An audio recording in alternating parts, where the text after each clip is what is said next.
Hey, welcome into the weekend wrap-up edition of Main Street Sports Today, presented by the Tennessee Orthopedic Alliance of Columbia. I'm Maurice Patton. That's Wade Neely. He's coming to you from his home. I'm coming to you from the Main Street Murray studios here in Columbia. We'll be here for the next couple of hours talking local, regional, and national sports topics, and excited to do so. Wade, happy Monday. Happy Monday, Mo. Good to be with you. Good to see you. And good to be back in town. I had a wild last 48 hours, and I'm excited just to be kind of situated for the next couple here on Main Street Sports Today to kind of kick off the month of August here on this fine program. Well, let me ask you, everything okay? Things are good, but I was in Los Angeles for 36 hours, I think was the official tally, transporting a dog from our good friends over at Wags and Walks out to their sister location out there in Los Angeles. Found the little Wally, found his forever home, and it was my kind of delight to kind of take ownership of that. First time traveling with a dog on the actual plane, and he was good as gold, and got to see a little LA while I was out there. But I'm back in the saddle here on this Monday. That sounds pretty cool. It was a lot of fun, and you said it cool. Depending on which side of the valley you're on, it was downright pleasant. We thought we had struck gold weather-wise on Friday here in Middle Tennessee, and it's tolerable, but it was great. Only bad part, you're only there for so little amount of time, but we still got to see a little bit. Went up to the Griffith Observatory, which is always kind of an iconic spot there. Got to see the sprawl, as it were. Flew over SoFi. Dodgers were out of town, so we didn't get to check them out. But back in the saddle, and one less dog here at the Neely household for now. Well, definitely a whirlwind trip, but glad you got to enjoy it at least a little bit, and obviously a great cause. So that's a good deal. A gold star for Wade from over the weekend.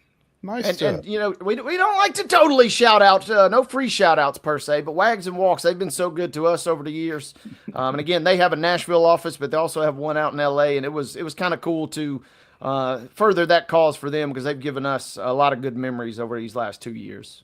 That's fantastic. Big weekend for Wade and for Wally, obviously. And big weekend of sports as well. In our second segment, we're going to visit with Sam Doughton, talking a little Conference USA football as we continue our college football previews. In the next segment, we'll be visiting with DONNELL SUGGS, editor-in-chief of the Atlanta Voice, who was in Bristol a little longer than he intended to be when he left Atlanta. But going to check in with DONNELL on the Speedway Classic and see if he's dried out. Yeah. Man, that was a mess. Again, obviously, we'll be talking a little Braves. We'll be talking some other Major League Baseball. We'll talk a little professional golf as well. Also get into some WNBA off the floor, a little NBA talk as well, and some NFL and college football in addition to Conference USA. So we got plenty to get into, and we're going to wrap up the weekend for you. A few highlights locally and otherwise from what took place since we last spoke on Friday. So looking forward to that. And again, great to have Wade back in the saddle and kind of exhaling a little bit after a busy couple of days. So, well, it's like you said, it's such a busy show. Wasn't no way I was going to miss the weekend wrap-up edition or really the warm-up on Friday because there's a boatload of topics to get into. You kind of touched on them all. We got a full slate of preseason games. Titans be in action on Saturday down in Tampa. But everybody else getting cranked up. High school football getting cranked up, as you guys know. And then, we inch ever so closer to those first few college football kickoffs coming up soon. Without a doubt, plenty going on as we get into August and all three levels of football, among other things. So plenty to get to. Let's go ahead and get started getting to it with this weekend's results and today's schedule on the Rundown. This is the Rundown. Lock and load, folks. A Monday rundown is here. But before we get into it, I want to remind you that each and every single Monday, our rundown is brought to you by our friends at Zion Christian Academy. ZCA offers a faith-based, Christ-centered education right here in Murray County. So give them a call today. That number is 931-388-5831, or you can visit them online at zioneagles.org and schedule an appointment today. Once again, that's Zion Christian Academy, prepared for college, equipped for purpose. Major League Baseball action from Friday. The Cincinnati Reds picking up a 3-2 win over the Atlanta Braves at the Great American Small Park. Also, the Red Sox edging Houston 2-1 to open a series up at Fenway Park. Doubleheader action up at Scranton Wilkes-Barre, and the host Rail Riders swept the Nashville Sounds 2-0 in Game 1, 8-3 in Game 2. Both those 7-gamers as a result of Thursday's rainout.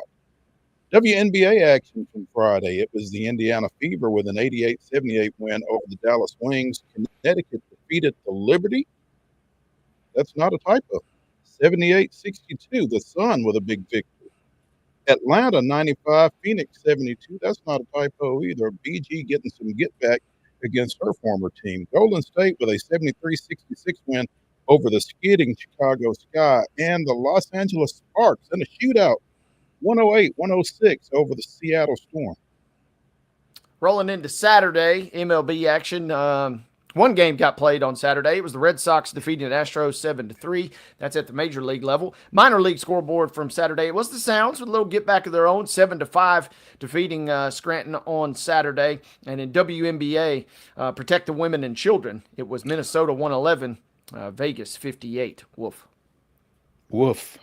Sunday, Major League Baseball action. The Red Sox completed that sweep of the Astros 6-1 up at Fenway, and a game postponed, suspended from Saturday. There were 4 total outs recorded on Saturday in Bristol, but on Sunday, the Atlanta Braves, with a 4-2 victory over the Cincinnati Reds in the Speedway Classic. We'll talk more about that later in the show. Sounds get out of Scranton Wilkes-Barre with an 8-7 loss to the host Rail Riders, dropping that series. We'll talk more about that later in the show. WNBA action. The Liberty bounces back for an 87-78 win over the Connecticut Sun. Atlanta with a 99-83 win over the Washington Mystics. The Indiana Fever continue to roll, 78-74, the final against Seattle, who went like 0 for 6, 0 for 8 on threes coming down the stretch there, trying to get it tied. Tough loss for the Storm there. Phoenix, 83, Chicago, 67, and the Aces bounced back in major fashion with a 101-77 win over Golden State. Rolling into today, where your schedule is brief, but it's small but mighty, as the Astros visit the Marlins at 5:40. The streaking Marlins, ladies and gentlemen, at 5:40 for that MLB showdown. And the Brewers and the Braves will get it on 6:15 tonight in Atlanta. Again, a 6:15 showdown between the Brewers and the Braves. You can see that game on FanDuel Sports South. A couple of MLB matchups on your Monday schedule. That concludes the entirety of your Monday schedule. And ladies and gentlemen, that concludes your Monday rundown.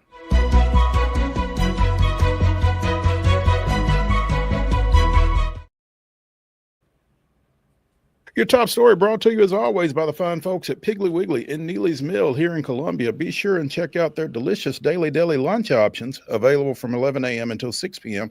Also, their hand-cut meats and everything is cost plus 10% at the cash register. Piggly Wiggly, Neely's Mill, Columbia, bringing you our top story. Julian Surrey won this weekend's Corn Ferry Golf Tour stop, shooting an 18 under for 72 holes to win the Utah Championship presented by Zions Bank and Intermountain Health. That's not the story, though. The story is former Brentwood Academy standout Blades Brown shooting a tournament 15 under to tie for 7th. 15 under, 3 behind the winner. There was a log jam at second. Looks like 1, 2, 3, at least 5 guys tying for second. Yeah, that makes sense because he was tied for 7th again. 15 under for the tournament. But the significance of that is For Blades Brown, that is his second top 10 finish of the season on the Korn Ferry Tour, which earns him special temporary membership for the remainder of the 2025 season. In other words, Blades Brown is off on Mondays for the rest of the year, does not have to qualify. That's huge. Again, his second top 10 finish of the season. In doing so, he eclipsed the necessary points threshold that was equivalent to the number 100 finisher on last year's Korn Ferry Tour points list. And, for his first season out, with everything that he's dealt with and gone through over the course of this season, he can breathe a little easier now. I don't know how many more events there are on the Korn Ferry Tour the rest of the way, but he does not have to qualify for them. So that's got to be big. Yeah, massive for him. Massive relief knowing that he kind of has, a home, really. And we started this season with a couple tournaments here, a couple tournaments there, some sponsor exemptions. But the fact of the matter was he didn't really have a permanent spot anywhere just yet. And then we saw him, kind of sneak onto the Korn Ferry a few times more frequently. And then as the season has gone on, he's had his ups and downs, as you might expect. For a rookie, let alone a young rookie.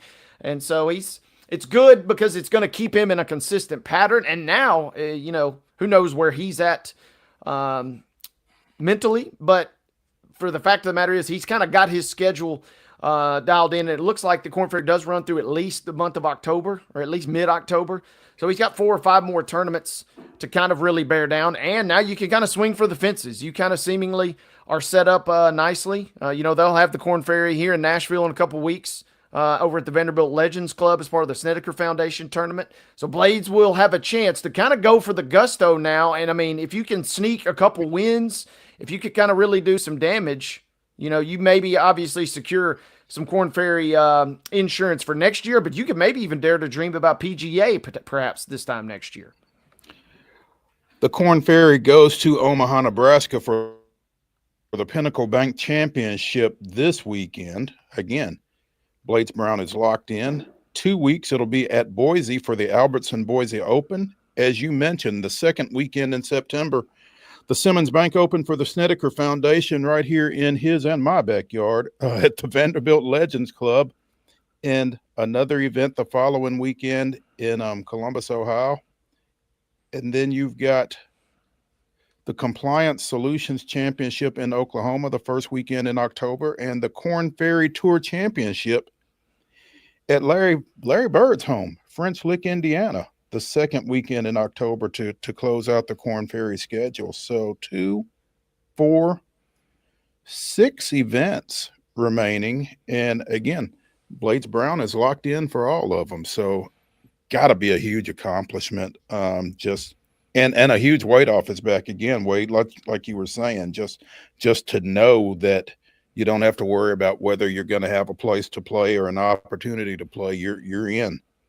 Now you can not play, I guess, if you want to, but I'm sure he'll want to get those swings in and get that competition in coming down the stretch here again of his rookie season. Yeah, he set up so nicely kind of going forward, kind of a lot of the pressure really for maybe the first time professionally, at least, or, in his golf career, in his life, kind of faced, an interesting dilemma. Obviously very popular because of his age and his notoriety. And, that there's a different sphere now that exists in terms of influencer kind of golfers. That could have certainly been something that he pursued if he wanted to, but now he's kind of dialed in on this professional circuit, which is so massive. And, you mentioned, I found this obviously just amazing when you put it in comparison. Julian Suri, who wins the tournament, going 18 under. He played 4 seasons at Duke from 2009 to 2013. Kind of just to give you a little more context, Blades was born in 2007. So while Blades was born, this guy was grinding it out at Duke. Little did he know, some 18 years later, he'd have Blades kind of bearing down on him in a monumental win in his own right for Mr. Suri. So kind of a cool story that had a lot of drama and intrigue, but obviously a lot of local flavor, and so happy for this young man. Absolutely. And like you said, huge win for Suri. I believe it's his first on the Korn Ferry Tour at the age of 34. Yeah, first Corn Ferry Tour title, 39th career start for Julian Surrey. So that, like you said, really kind of puts it in perspective just what Blades Brown is doing. He certainly got fewer than 39 career starts, Blades does. And again, 3 back of the winner in this one.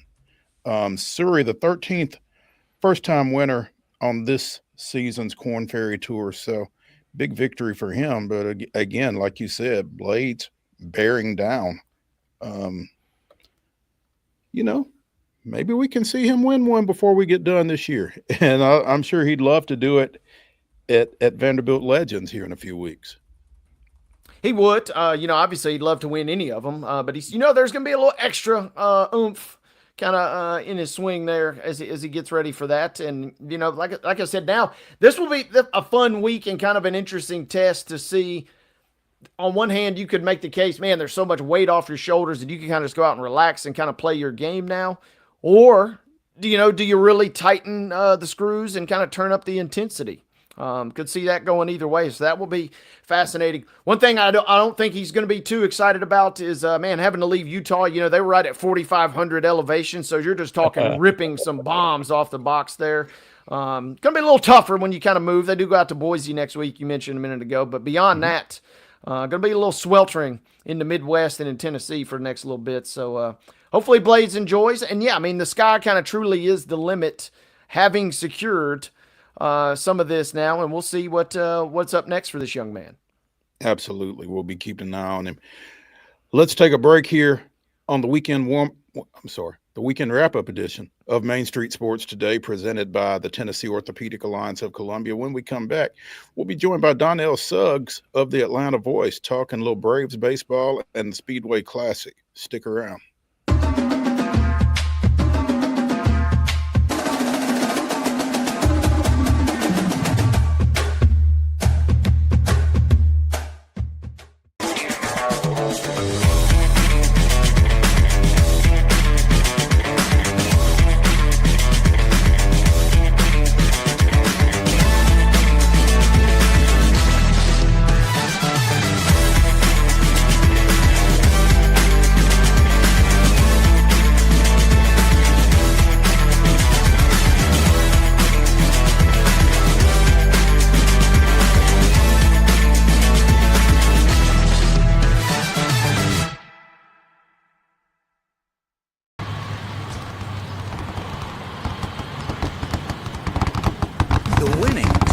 Closer. All new Sportsbook, the latest gaming machines, live horse racing, and more. The Mid Gaming Hall, Kentucky Downs. Winning just got closer.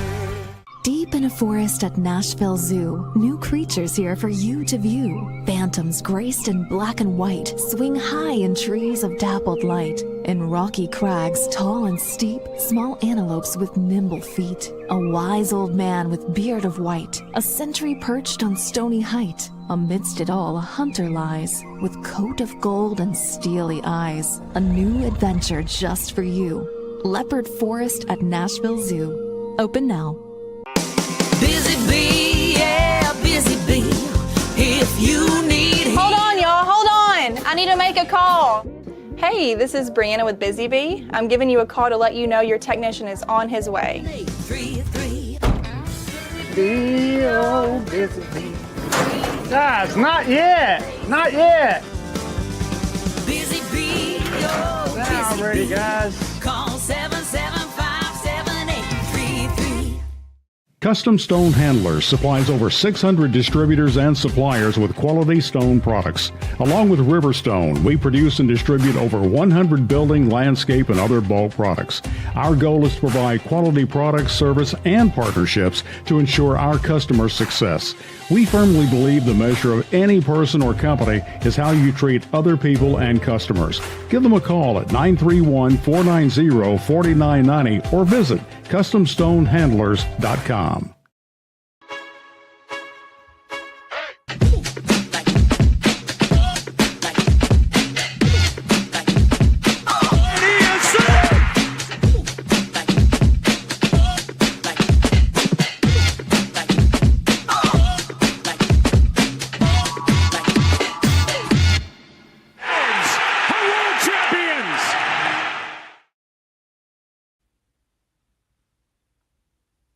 2001, Wes Helms drove in half the Braves runs in a 14-2 victory at Milwaukee, setting a franchise record for RBIs by a rookie in a game. Helms hit a pair of 2-run home runs and added a bases-loaded triple as Atlanta put together a couple of 5-run innings and led 12-0 at one point. Dave Martinez also homered, while Mark DeRosa and the Jones boys, Andrew and Chipper, each had a pair of hits in the win. That was this day in Braves history. We'll take one of those performances from somebody tonight as the Braves and the Brewers get together. But before we get to that, let's bring in Editor-in-Chief of the Atlanta Voice, DONNELL SUGGS, joining us here on Main Street Sports Today, presented by the Tennessee Orthopedic Alliance of Columbia. DONNELL, first of all, good afternoon. Second, Good afternoon. Have you dried out yet? No, because it's raining here now. It's raining again. It's been raining since I left at 5 o'clock in the morning on Saturday morning to go to Bristol. The rain has followed you every step of the way, it sounds like. Yeah, I'm sorry. It's raining here now, guys. I'm sorry. I haven't dried out yet because it won't allow us to. I apologize. Well, do you feel like this one's in question tonight? 3:22 right now, and you all are familiar with the South and how it works. It'll rain like this, and then it'll be a beautiful night tonight. So let's hope for 7:05 first pitch to be just nice, and the field's been covered all weekend, so it should be okay. We just got to get it to stop raining. This looks just like Bristol looked at noon on Saturday, and 3 and 5 and 6 on Saturday. So not a good sign, but we're thinking positive. Okay, all right. Take us through the event. First of all, DONNELL, and I know a lot of people had to be disappointed that they couldn't get it in Saturday, but watching that, I mean, there was really no way to play that.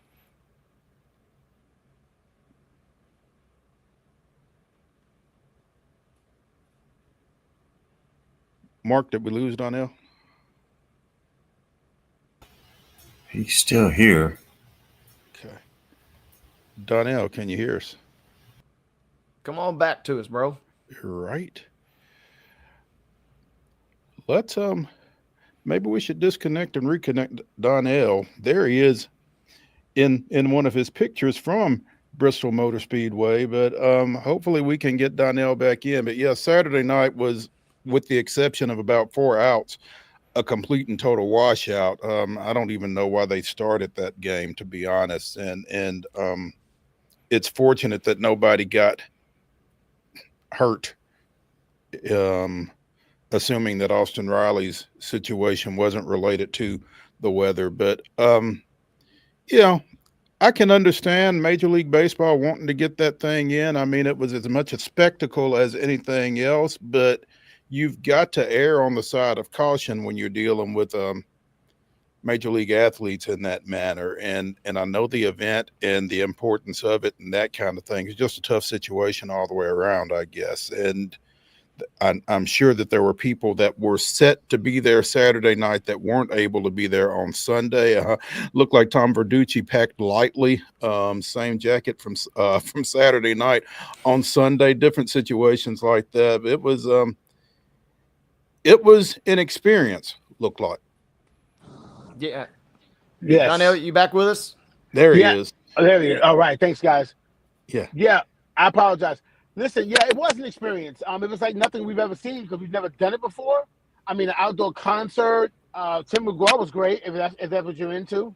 Pitbull made an appearance. We got the starting lineup, with guys riding around in the cars around the track and everything. It was awesome until there was no baseball. But I'm glad they got a chance to play on Sunday because there was so many people on Saturday, and then watching them stream out, it looked so sad. A lot of kids with Cincinnati Reds jerseys, the Braves jerseys, etc.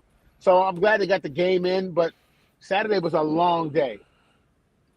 I can imagine. I mean, with as early as everything got started up there with things going on in the streets of Bristol and that kind of thing, and then the run up to the game, and then sitting around trying to get the game in, and then not. It was no other way to put it, really. It was just a mess, an unfortunate mess. I mean, you just can't.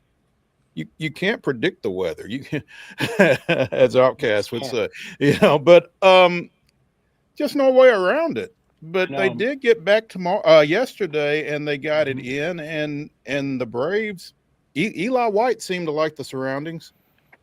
I've never seen him play better. So if nothing else, this might get him started. It was great to watch everybody, and he had a wonderful game and got a cool trophy. So that was pretty cool. I mean, what does the win do for the Braves overall? Not much. Still about 14 out of the wild card, 15 and a half or so out of first place. So a win is a win, and you want to keep doing that. But I just thought overall the event needs to be done again. It was awesome. So let's not knock it because Saturday's weather was so bad, because I just thought it was awesome for baseball to kind of have a showcase event and not be the World Series or just the All-Star game. Something in between those two things. Pretty cool. Yeah, and it was kind of tough to watch some of these social media reactions to it and that kind of thing. They should never do this again, and this is atrocious and blah blah blah. But I mean, there's nothing that stopped it from raining at Dyerville, Iowa for Field of Dreams, or for the Fort Bragg game, or for the Rickwood game, or anything like that. It just so happened to rain in Bristol, and that's the only now it seems like there were some logistical nightmares as far as refreshments not being available and that kind of thing at the concession stands, and that's something that Major League Baseball will have to address, obviously, if they take their show on the road anywhere else. But the weather aspect of it, that can happen anywhere, man. It really can. It might happen today at Truist Park, and what do you do? Who do you complain to? The big guy's got so many other things he's working on. If you get a little rain on you, you can't fault him for that. It's just, I hated the instant reaction, because that's what we have to do now. We have to immediately not like something and find something wrong with it. It's rain. It happens. It's an outdoor sport. I mean, you can't put a NASCAR track indoors, can you? So it wouldn't work. So I just thought it was wonderful. I thought it was wonderful for baseball to have a cool showcase event that was really reachable for almost anybody in the South. It wasn't like it was some exclusive enclave. It was in Bristol. It was at a NASCAR track. It was wonderful. I thought it was great. I mean, minus the fact that I left home at 5 a.m. to get there early just to cover a game that Saturday. But I did get a story out of it. I just thought it was great. Yeah.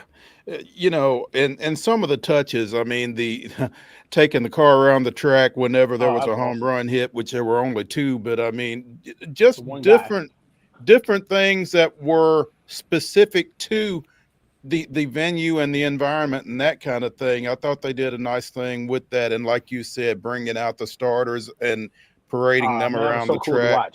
Yeah, there were a lot of nice touches to it. And, I don't know if they'll do it again or not. I don't know if they'll do it again at Bristol or not, but, you feel bad for the fans that didn't get back yesterday. And I'm sure there were a bunch of them, but it's something that they had to be. It's something that you'd like to see again, I think, just to try to see it under optimal conditions and see how it comes off. With us having Echo Park, the former Atlanta Motor Speedway, down the street, I mean, come on, we couldn't complain. That'd be great to have a game there next year or whenever they do it again. I just thought it was a success from the standpoint that it happened, and we saw what it looked like in two parts, but we saw what it looked like. And how can you not want that? Again, like you said, you can't predict the weather per se, but man, we got to have this. Baseball needs these kind of things. This brought out a lot of fans who might not be traditional fans, and that's always good for baseball. Like you guys said, I mean, it was tough logistically, and that's really, it seemingly was the only real issue. I mean, anytime you're getting Firefest thrown around, it's never a good thing.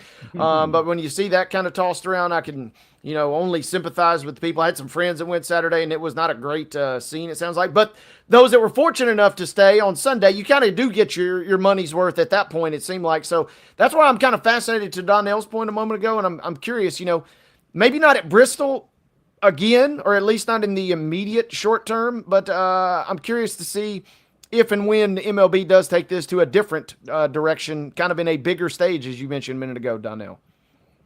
How can they not try it? They got to try it in Atlanta, right? I mean, it'll work. Well, Atlanta Motor Speedway, Echo Park is in Hampton, Georgia, which is about, I don't know, if traffic doesn't suck like it normally does, about an hour away from Truist Park. But I think it'll just be great. I don't think this was a miss. I don't think it was a miss. I think it was a 10 out of 10, just happened to be split up into 2 days. But I thought it was a 10. I really do. Yeah. Donnell Suggs of the Atlanta Voice joining us here on Main Street Sports Today, presented by the Tennessee Orthopedic Alliance of Columbia. And again, Donnell, for everything off the field, on the field, the Braves picked up a series win, which hasn't happened a whole lot this year. Certainly hasn't happened a whole lot of late.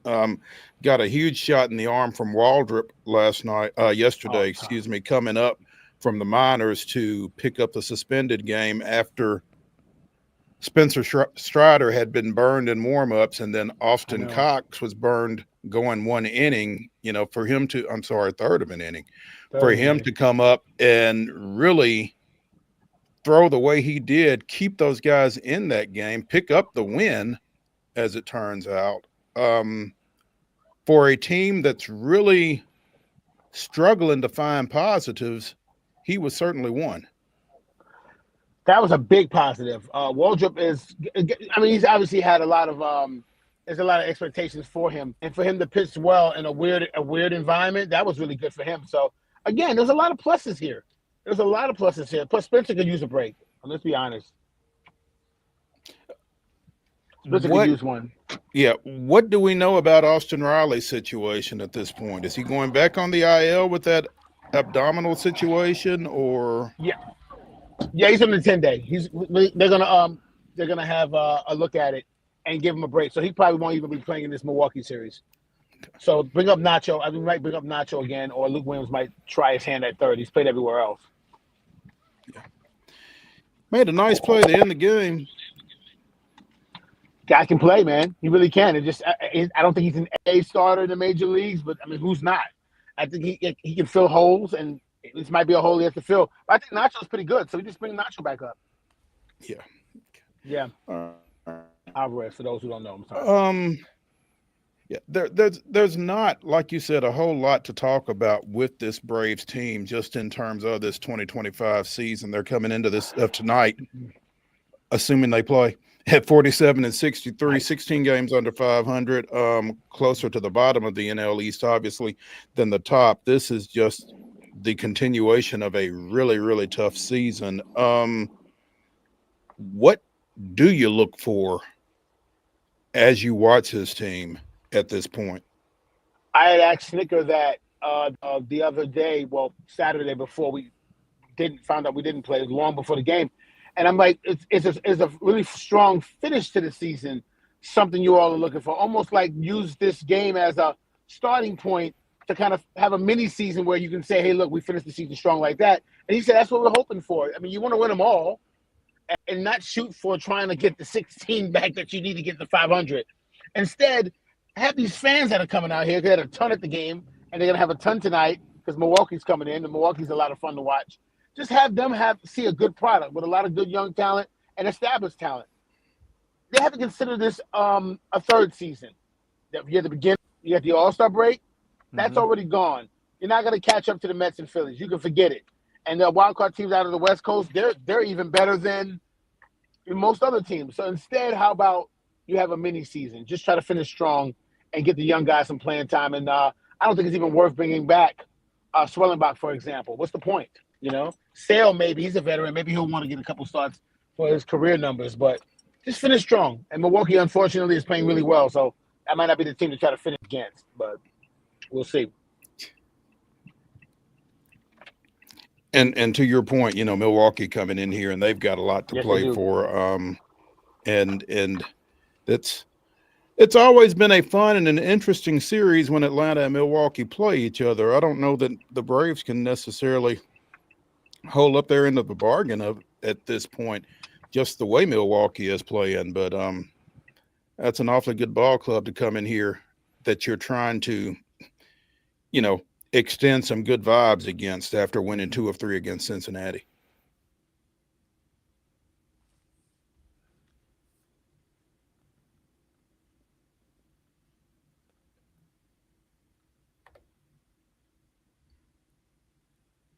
Donnell, you there? I don't think he is. Yeah, that's unfortunate. We'll see if we can get Donnell back. But again, Braves with a 4-2 win at the Speedway Classic in Bristol on Sunday afternoon after it was virtually washed out on Saturday, picking up a series win over Cincinnati with that win, and going into play tonight against Cincinnati. Against Milwaukee. Pretty good Milwaukee team. Quinn Priester getting the start for the Brewers. He is 10-2 with a 3.27 earned run average. It's Eric Fetty making his second start for the Braves after coming over from St. Louis. He is 3-11 with a 5.33 earned run average. Again, this Milwaukee team playing awfully well right now, 67-44 on the season, and right there with the Cubs atop the NL Central. Donnell, you back? I am. You know how you say someone's record, they're better than their record? Uh-huh. Freddie's 3-11 is legit. So, I mean, he's a professional athlete, so don't act like we could have done better. But his 3-11 is legitimate, guys. That's earned. So, again, you know, Milwaukee's playing with Priester went 6 innings. I think he got 6 innings, 7 hits, 1 earned run against the Braves in the one game that the Milwaukee actually won early this year. He was the guy that got it win for them. So you're facing a guy that's pitching really well, young starter. I mean, the advantage is in Milwaukee's hands, but again, let's root for Fetty. You never know. I mean, he's filling the hole that they needed really badly. But that's a real 3-11, though.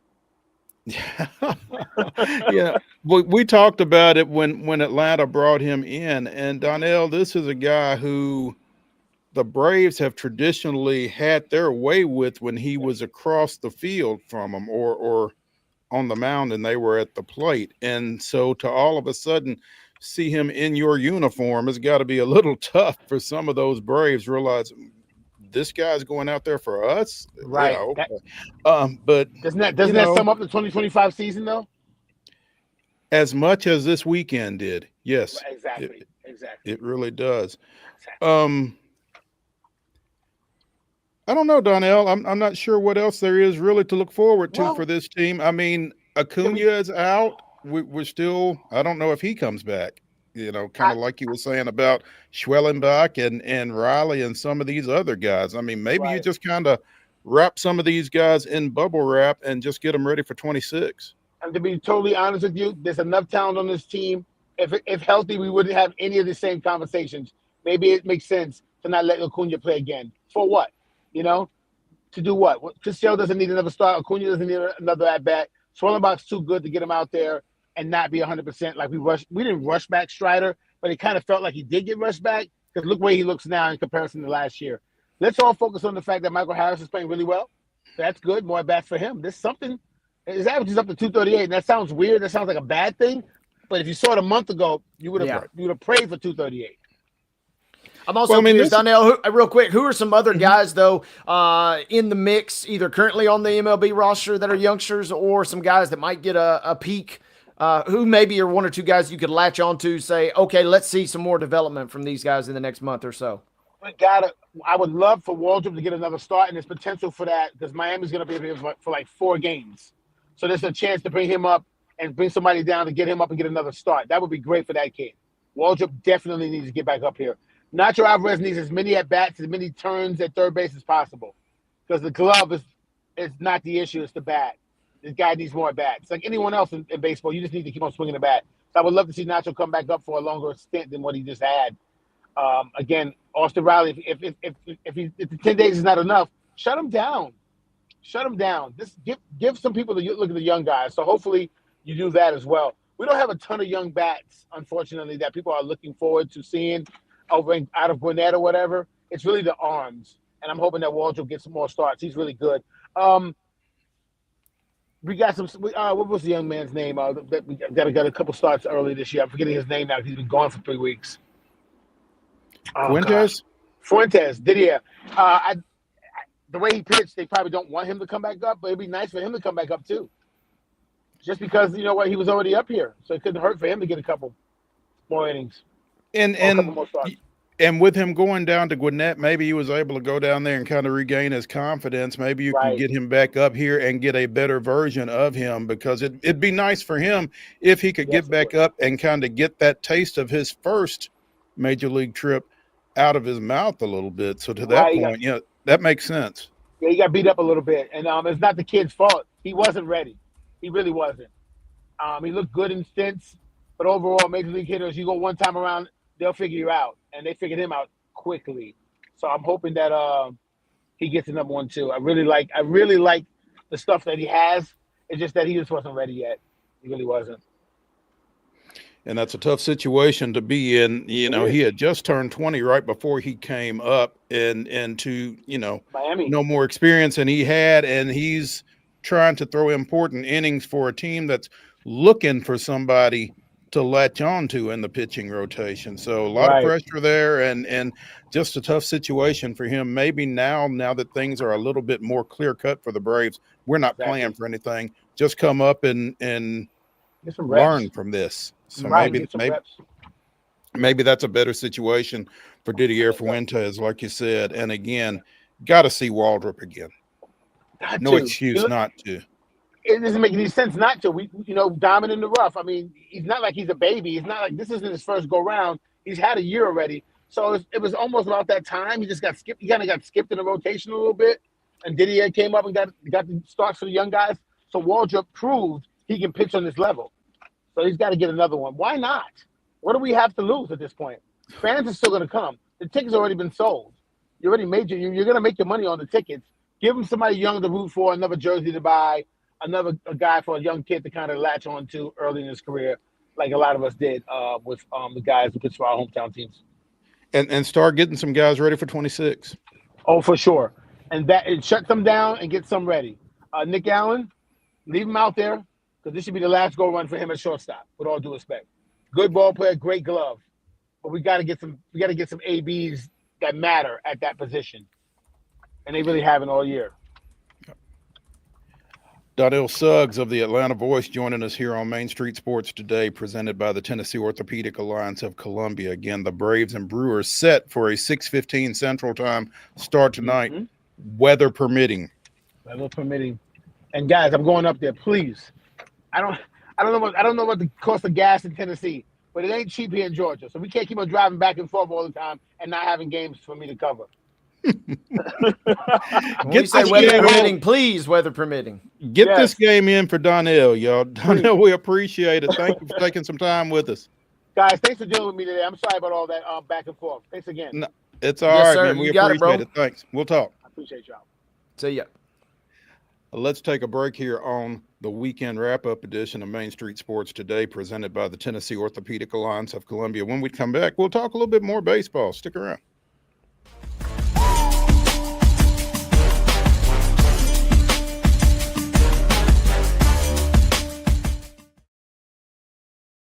They walk among us, but at 240 miles per hour, they become something more. They're thrill seekers, risk takers, and maybe just a little bit unhinged.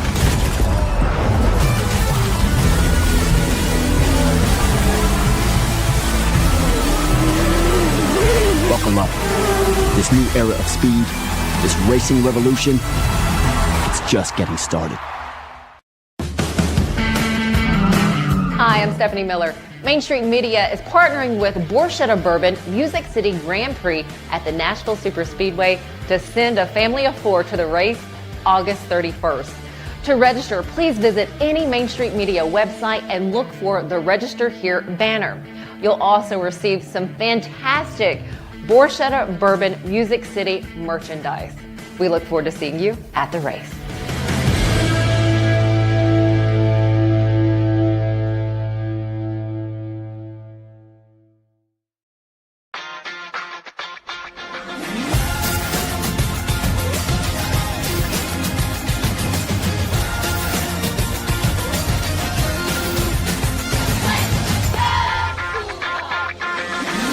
Zion Christian Academy at zioneagles.org or 931-388-7531. You can schedule your appointment to visit their beautiful campus. Again, zioneagles.org or 931-7531 to schedule your visit today.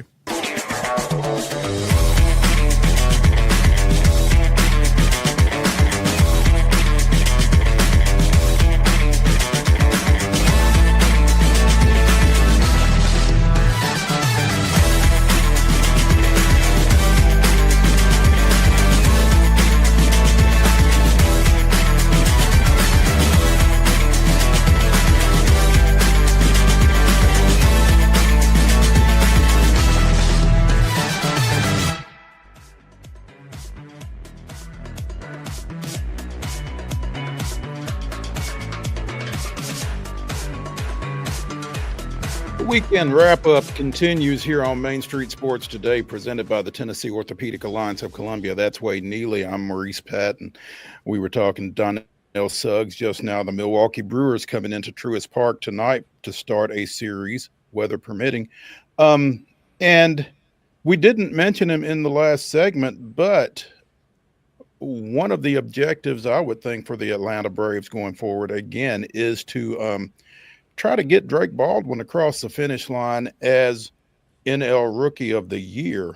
And, you know, just in terms of what he's done over the course of the season, you'd like to think that he would have a pretty solid chance. But All-Star Jacob Misiorowski has taken a lot of his thunder of late, the Milwaukee Brewers starting pitcher. For those in love with velo, he has been a must-watch.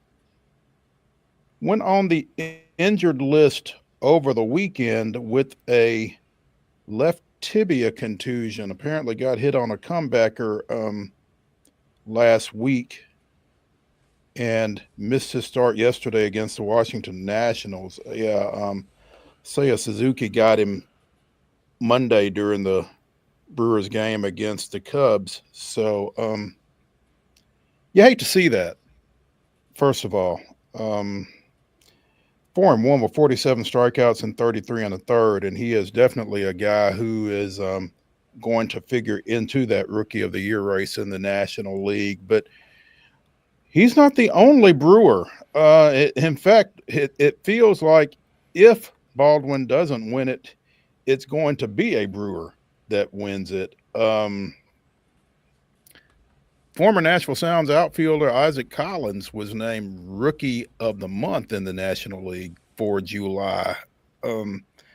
He and Misiorowski have now won it back-to-back months. For the month of July, Collins hit .321 with 2 home runs, 11 RBI. He had 3 doubles, scored 11 runs, stole 4 bases.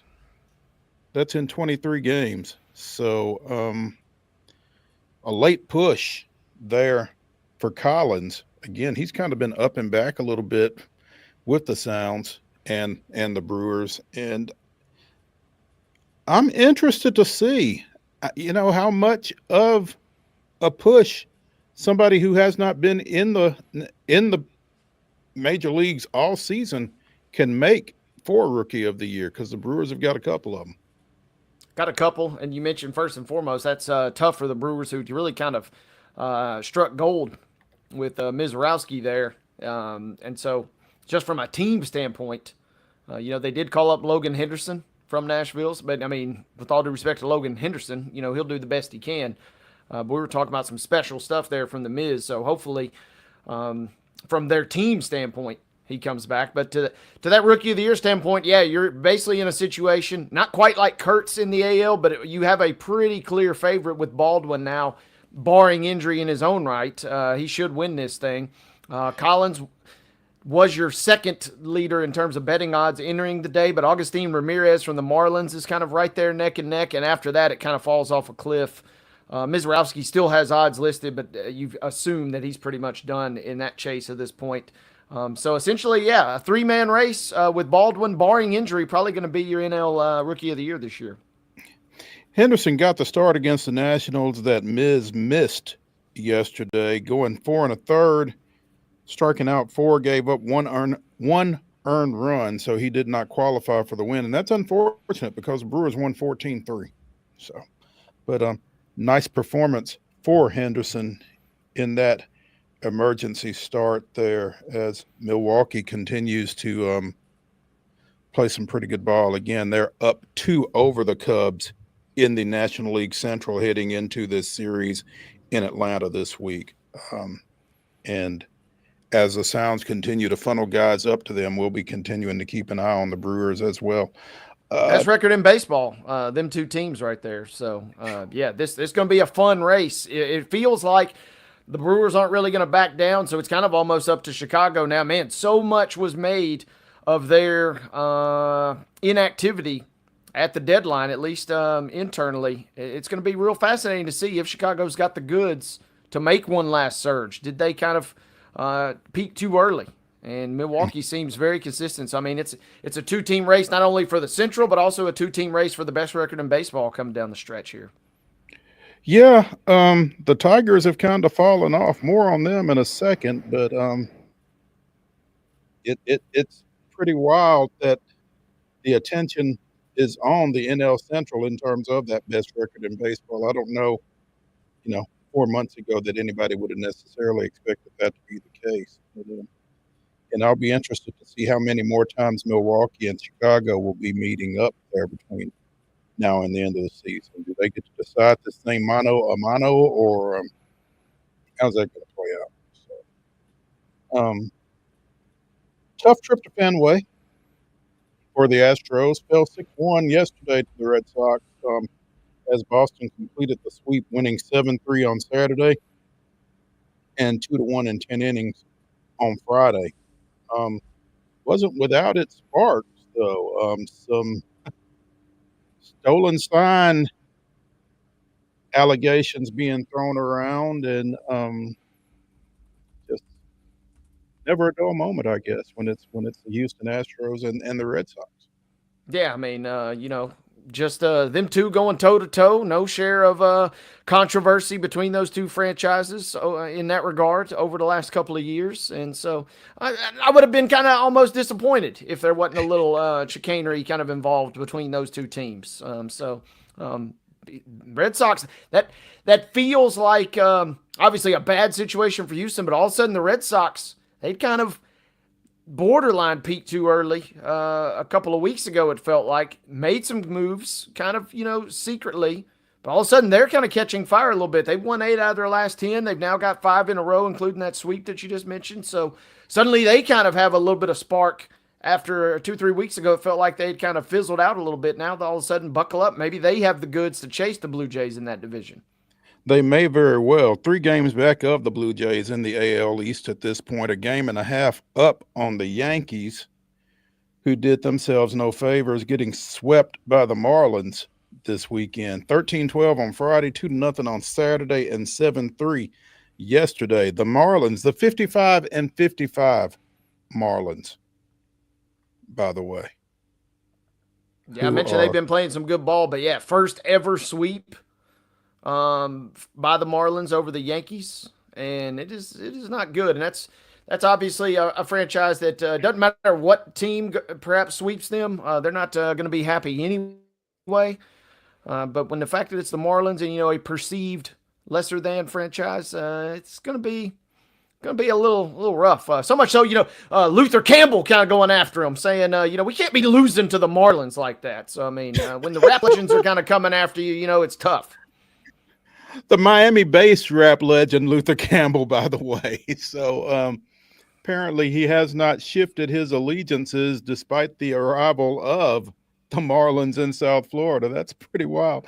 Not only did the Yankees incur the wrath of Luke, but also a lot of time spent on the Yankees during the rain delay Saturday night, the telecast on Fox with ex-Yankees Alex Rodriguez and Derek Jeter on the set. So, the question was thrown out, do the Yankees miss the playoffs? And, those are fighting words in a lot of places. So definitely something to keep an eye on here in the AL East. Meanwhile, hey, real quick, I misspoke. Uncle Luke said I had it backwards. He said, why don't we just play our games all in the AL East? He said we're in the wrong East. He's throwing.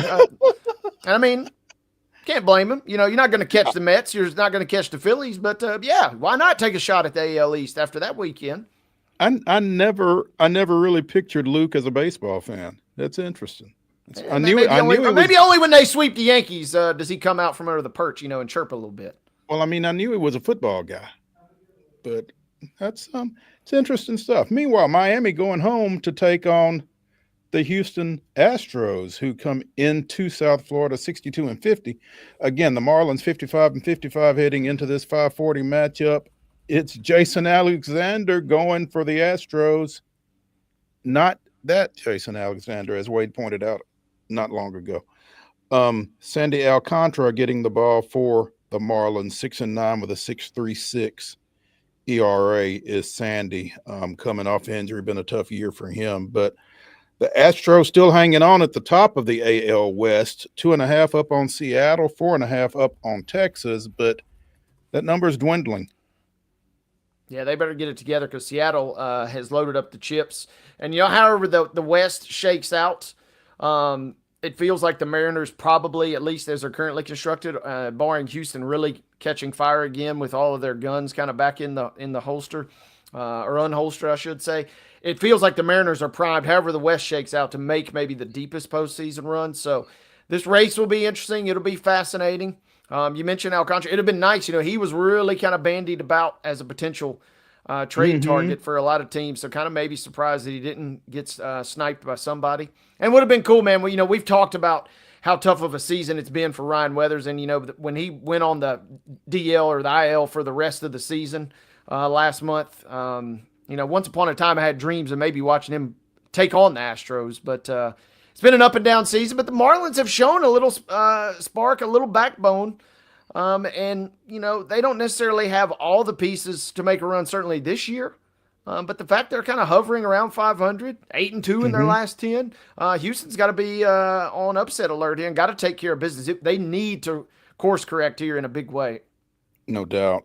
Checked in with Christina DiNicola of MLB.com earlier today regarding Weathers, actually, who was 1-1 with a 3.27 earned run average when he sustained that lat strain. Actually, it's this one over here.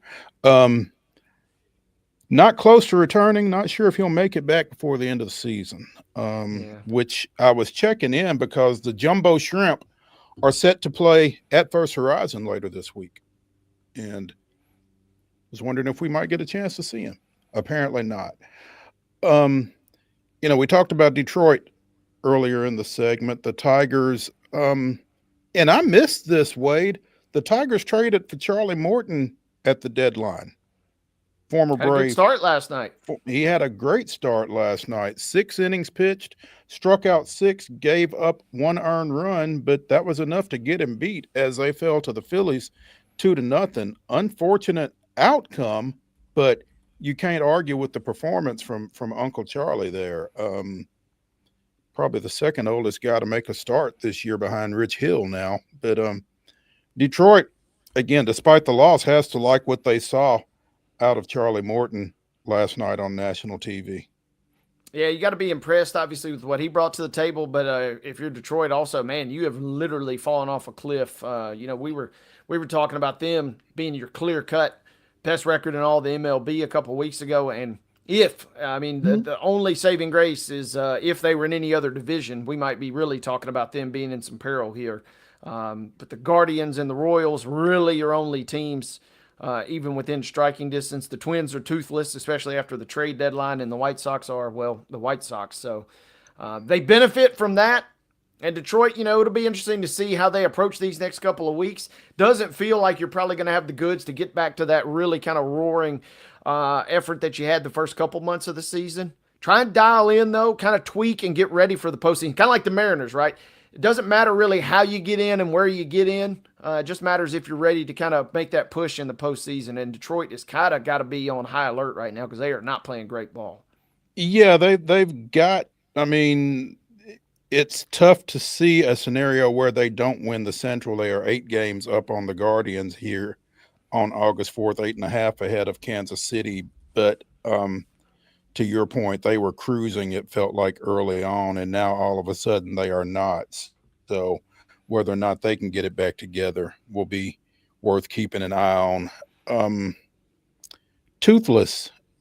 We had a pillow fight out in Denver on Friday night.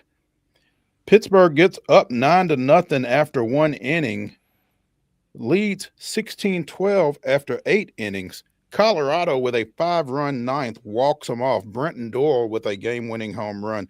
17-16 Rockies. My goodness. Crazy as bad as things have been for Atlanta, they've not lost one quite like that. And I hope this table is wood. Yeah, that's kind of not there with the Rockies necessarily, but that's kind of some of the company that ATL is keeping. But even then, like you said, you're not trying to get in situations like that. And that's one, man.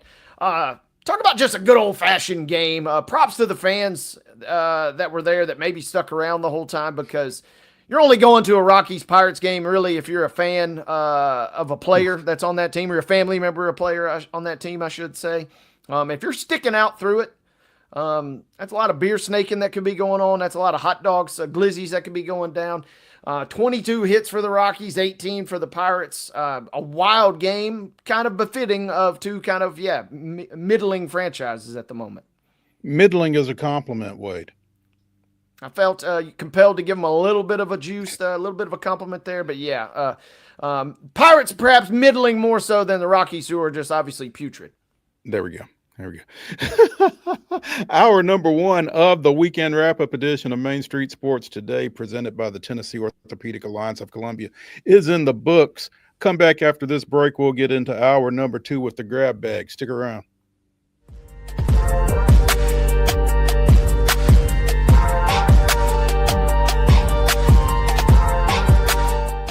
Jones & Lang Sporting Goods here in Columbia has been outfitting teams, officials, and anybody else from T-ball to college for 50-plus years. Be sure and check them out at 931-388-8060 or online at jonesandlang.com. Jones & Lang Sporting Goods, the look of a winner. Zion Christian Academy at zioneagles.org or 931-388-7531. You can schedule your appointment to visit their beautiful campus. Again, zioneagles.org or 931-7531 to schedule your visit today.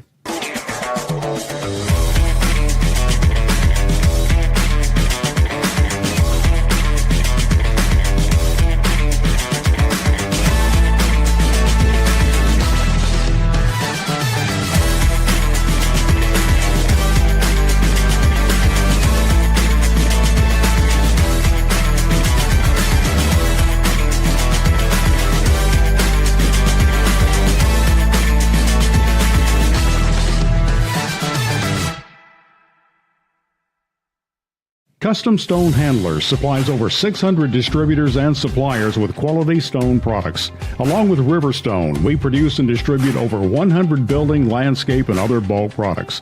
Our goal is to provide quality products, service, and partnerships to ensure our customers' success. We firmly believe the measure of any person or company is how you treat other people and customers. Give them a call at 931-490-4990 or visit CustomStoneHandlers.com.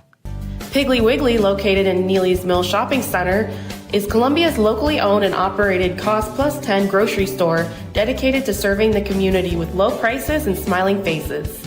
Piggly Wiggly offers fresh, hand-cut meats daily, as well as daily hot plate lunches from their deli counter. You're certain to see smiling faces and a helping hand when you're here at Piggly Wiggly. Come by and check out our fresh produce, high-quality meats, and more. Down home, down the street, we'll see you at the Pig.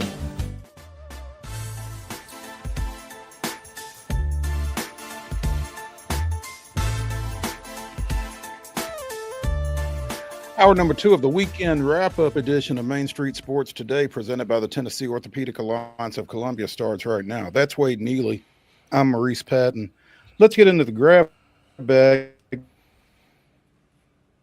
We talked about the Connecticut son of the WNBA, excuse me, possibly being on the block. And it seems that there is an offer in place, actually, to purchase the son by Pagliuca,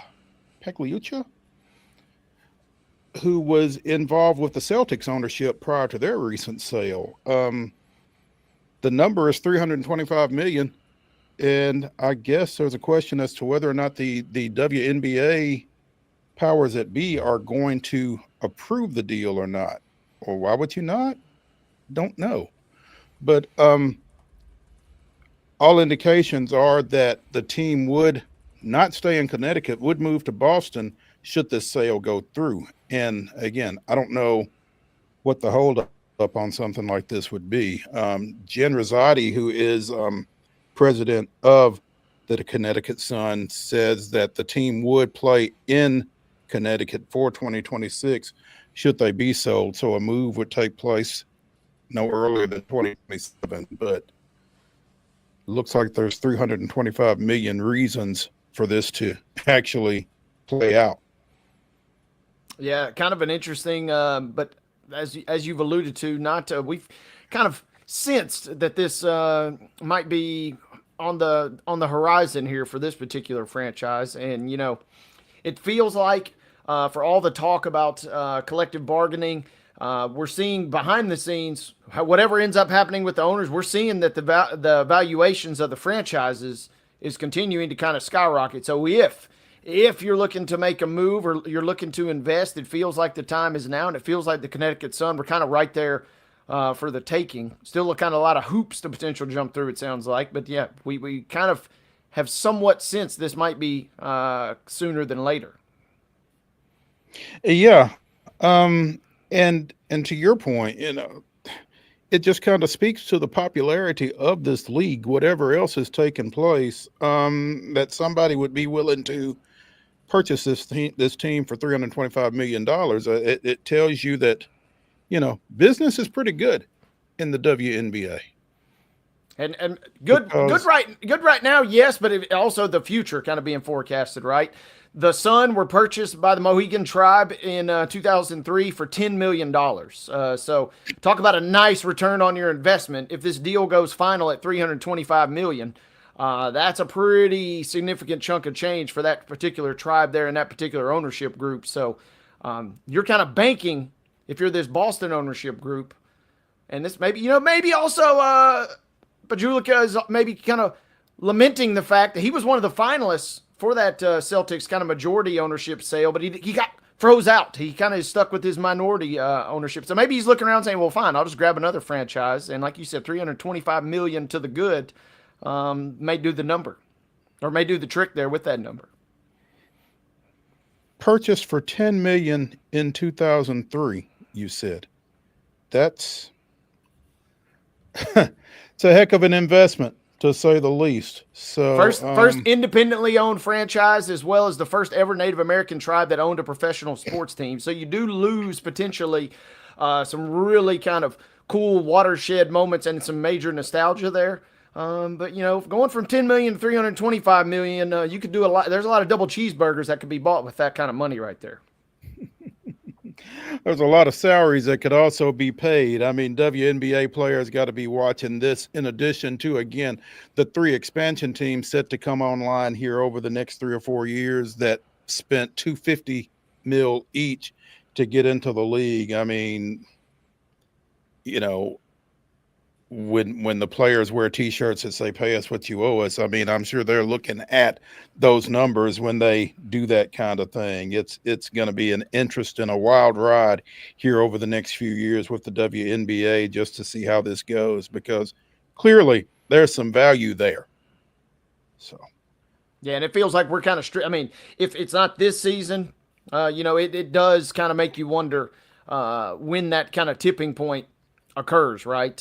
Whether it's a labor stoppage or whether cooler heads kind of prevail, at some point we kind of clearly see that the valuations are there. $250 million, reportedly for those expansion fees for Cleveland, Detroit, and Philadelphia. Nashville's bid was rumored, between 115, 125 million. So, I mean, the money and the valuations are there. And yeah, it feels like at some point we will catch up, but it probably won't be pretty, and who knows how quickly it kind of occurs. Yeah, it's the not pretty that you got to be concerned with, I think. Yeah, I mean, that would be sad. We will eventually get there, but probably, yeah, it'd be pretty sticky for a little bit there. Mm-hmm. Yeah, it's going to be ugly in the getting there. No such issues in the National Basketball Association, particularly for the LA Lakers, who have apparently extended Luka 3 years, $165 million. That's what, $55 million a year? Is that right? Is that what that is? Sounds right. I think, yeah, that sounds pretty close for my Franklin High math. I mean, that's, I guess it's just further indication of, the value of Doncic as much as anything. But still, what does this do for the Lakers? Well, I mean, if nothing else, there was always, as small as it was, there was always a chance, and then the internet was having fun with and entertaining the doomsday scenario. You make this big swing and this big trade for Luka, and it did, take him off the table in terms of a supermax contract because he did get traded. But, there was always this tiny, there was a 1% chance. So you're telling me there's a chance, right, that he could end up, opting out and continuing his career elsewhere. But if nothing else, yeah, this makes the Lakers fans at least a little more at ease. According to Spotrac, entering yesterday or before this deal has officially gone through, he's the 18th highest paid player in the league at around $43 million a season. So this kind of gets him caught up. And again, it's not the supermax after the trade, but it can buy you a lot of in and out over there. I was on the hunt for Mr. Luka in LA this weekend. Didn't see him, but man, he supposedly looks great. Everything on the internet about his physical health looks fantastic. So hopefully this continues, and this is just another step in the right direction of the future of that particular franchise. Yeah, if you were looking for Luka at in and out, then that might have been part of your problem, because all indications are that he's probably avoiding those these days. Yeah, looking good. Everything, if you're a Lakers fan, after this season, probably in particular, after this season, which could be weird, could be murky with, LeBron and potentially, a retirement tour if he's still on the team. Everything beyond this particular season seems like you could kind of see the light at the end of the tunnel a little bit. And this was certainly the next step because there was, as faint as it was, there was a small possibility he could have packed up his bags from LA and gone elsewhere, but they lock him down at a pretty good deal there.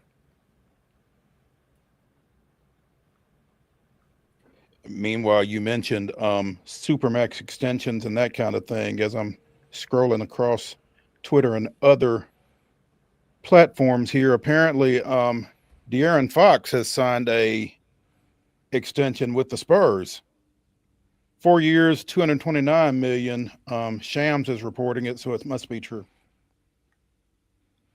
Yeah, and I'm a little perhaps surprised by this just because the Spurs seemingly, if Fox were to depart at some point, you like maybe what you got with Harper kind of in there, kind of all indication seems like he might be not necessarily a can't miss prospect, but a really doggone good prospect.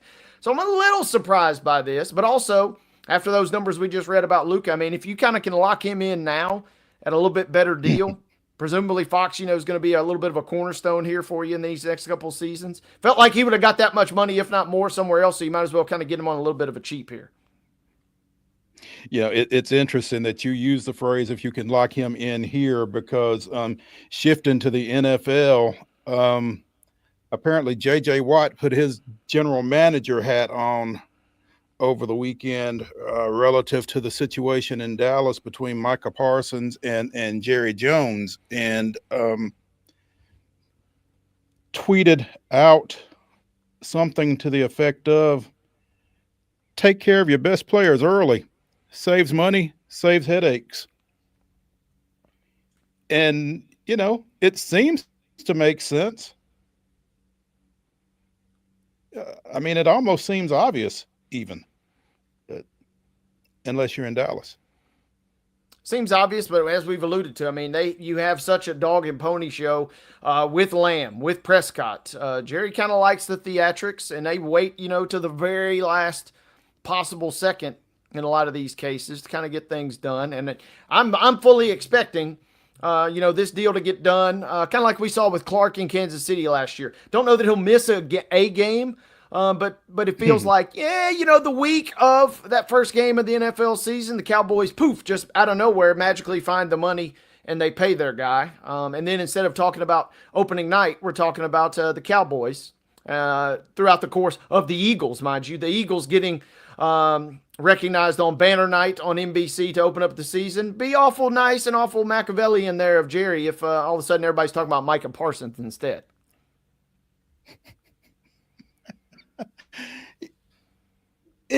The way it all plays out, it almost feels like it is orchestrated. And that's almost the only way it makes any sense.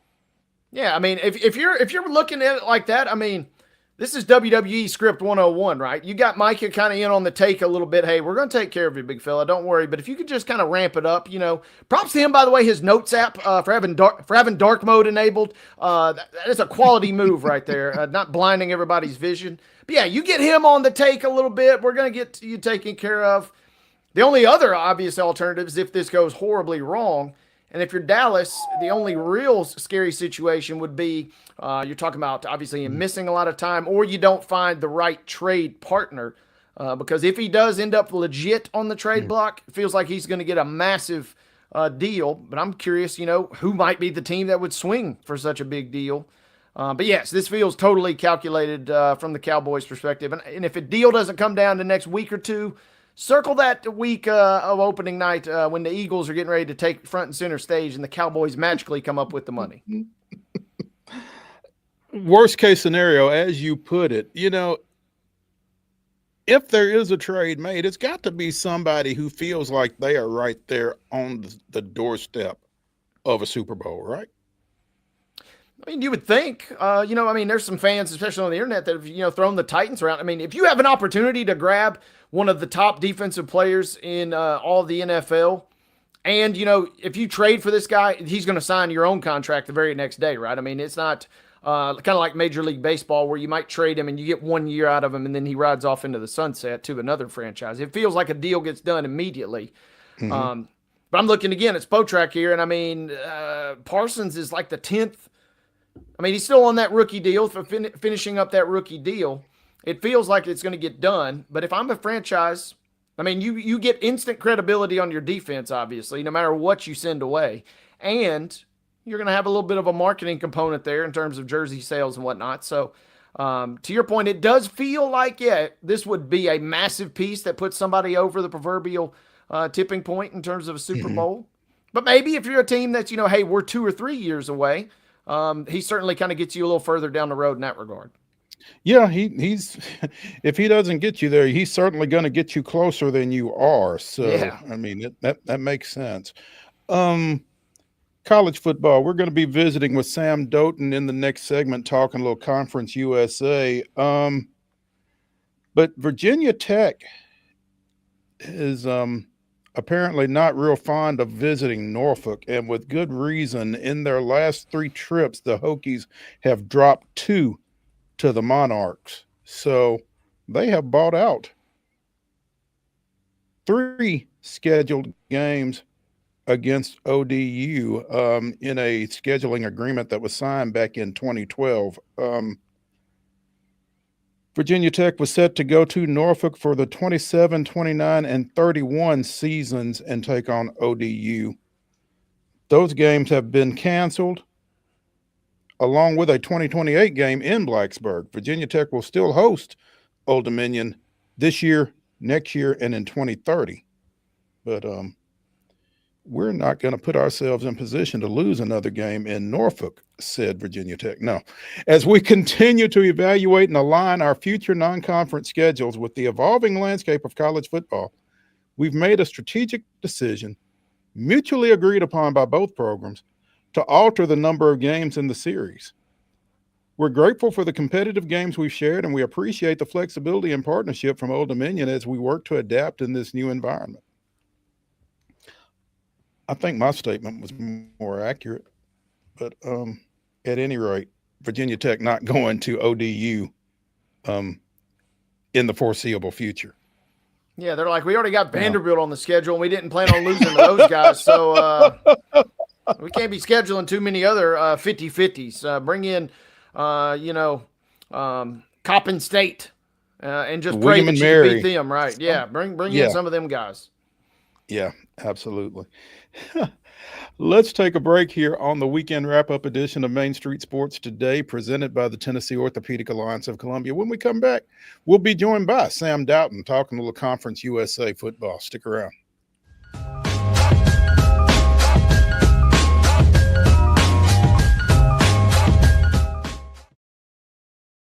Deep in a forest at Nashville Zoo, new creatures here for you to view. Phantoms graced in black and white swing high in trees of dappled light. In rocky crags, tall and steep, small antelopes with nimble feet. A wise old man with beard of white, a sentry perched on stony height. Amidst it all, a hunter lies, with coat of gold and steely eyes. A new adventure just for you. Leopard Forest at Nashville Zoo. Open now.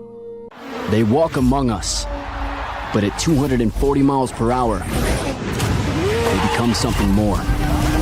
They're thrill seekers, risk takers, and maybe just a little bit unhinged.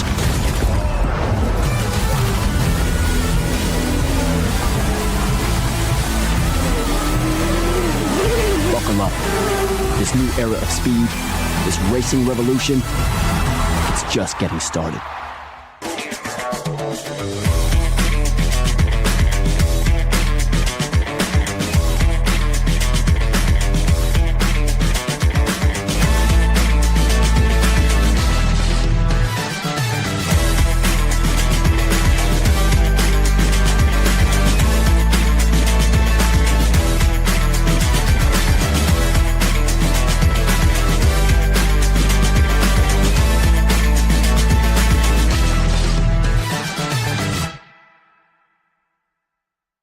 Jones & Lang Sporting Goods here in Columbia has been outfitting teams, officials, and anybody else from T-ball to college for 50-plus years. Be sure and check them out at 931-388-8060 or online at jonesandlang.com. Jones & Lang Sporting Goods, the look of a winner. Piggly Wiggly, located in Neely's Mill Shopping Center, is Columbia's locally owned and operated Cost Plus 10 grocery store dedicated to serving the community with low prices and smiling faces. Piggly Wiggly offers fresh, hand-cut meats daily, as well as daily hot plate lunches from their deli counter. You're certain to see smiling faces and a helping hand when you're here at Piggly Wiggly. Come by and check out our fresh produce, high-quality meats, and more. Down home, down the street, we'll see you at the Pig.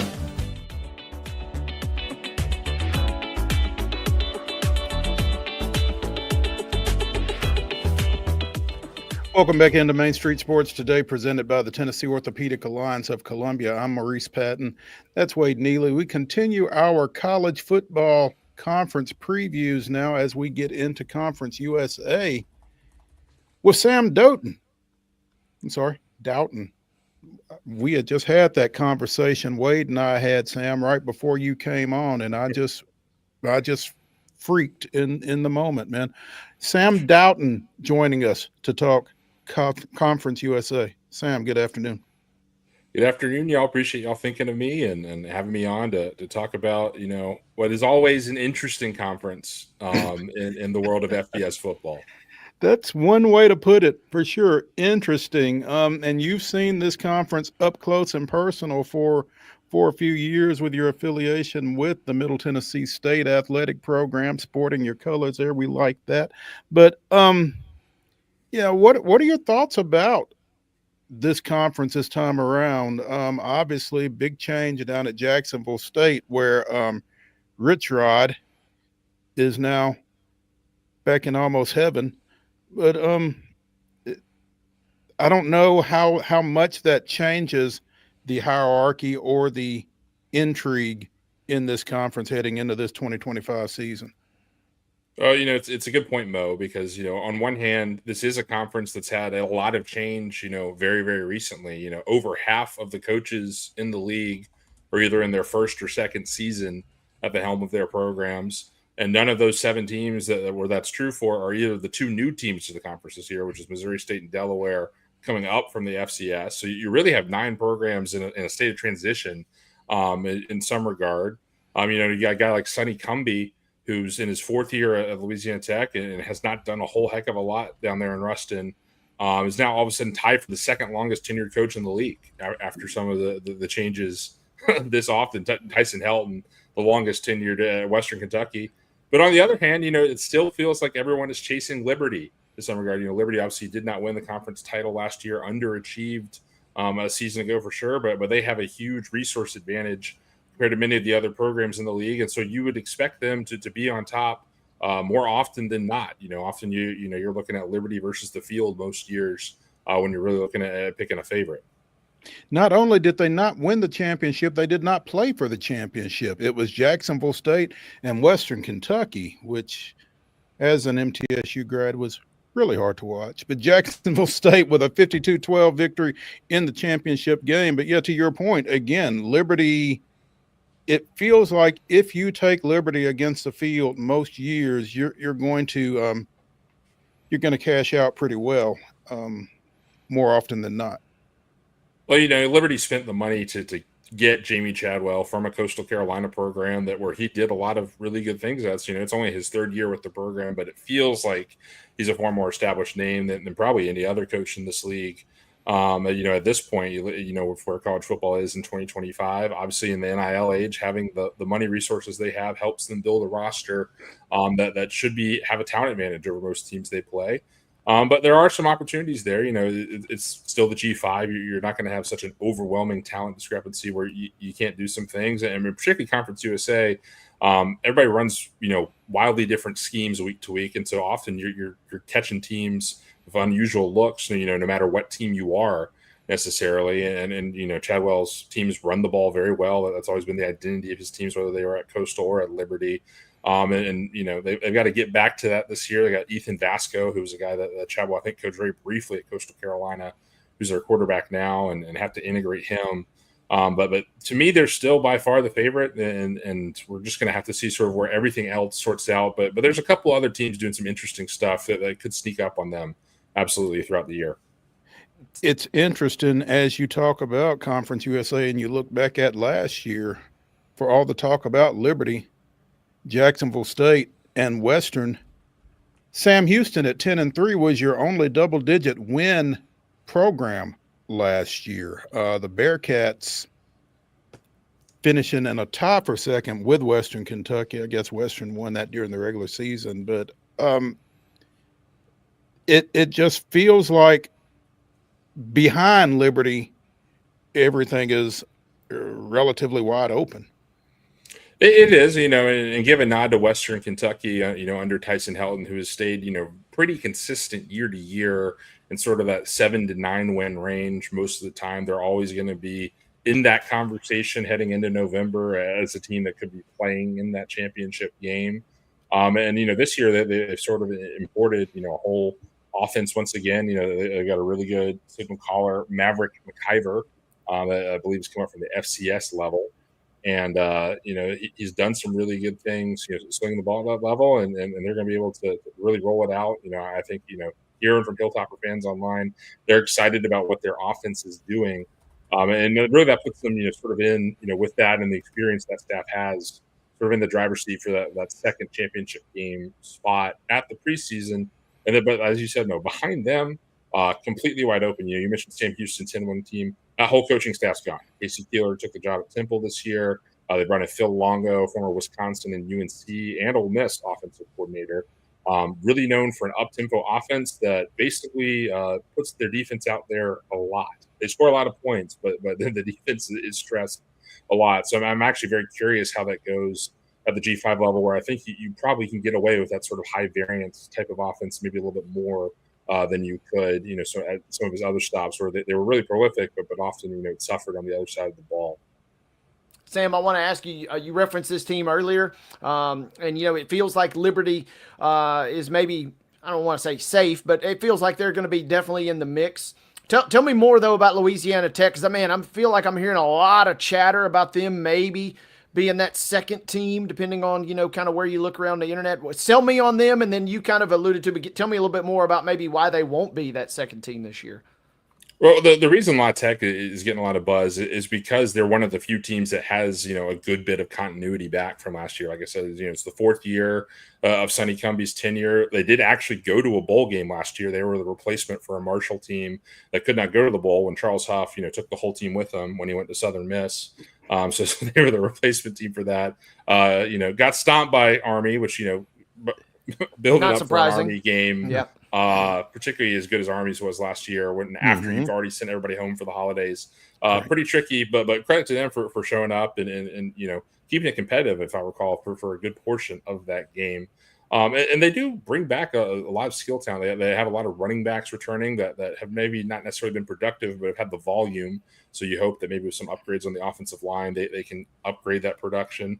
And I believe they've got, at least a handful of quarterbacks with some experience as well. And plus you have Tony Franklin, I believe, calling those plays, for them in La Tech, a veteran offensive coordinator, obviously somebody, those of us in Middle Tennessee are very familiar with, and it had a lot of success, in Murfreesboro, at points during his time there. So, they have a lot of things that they like. He was very successful at La Tech sort of in the 2000s, sort of coming off of his time at Kentucky when he was coordinating, sort of in that sort of air raid group.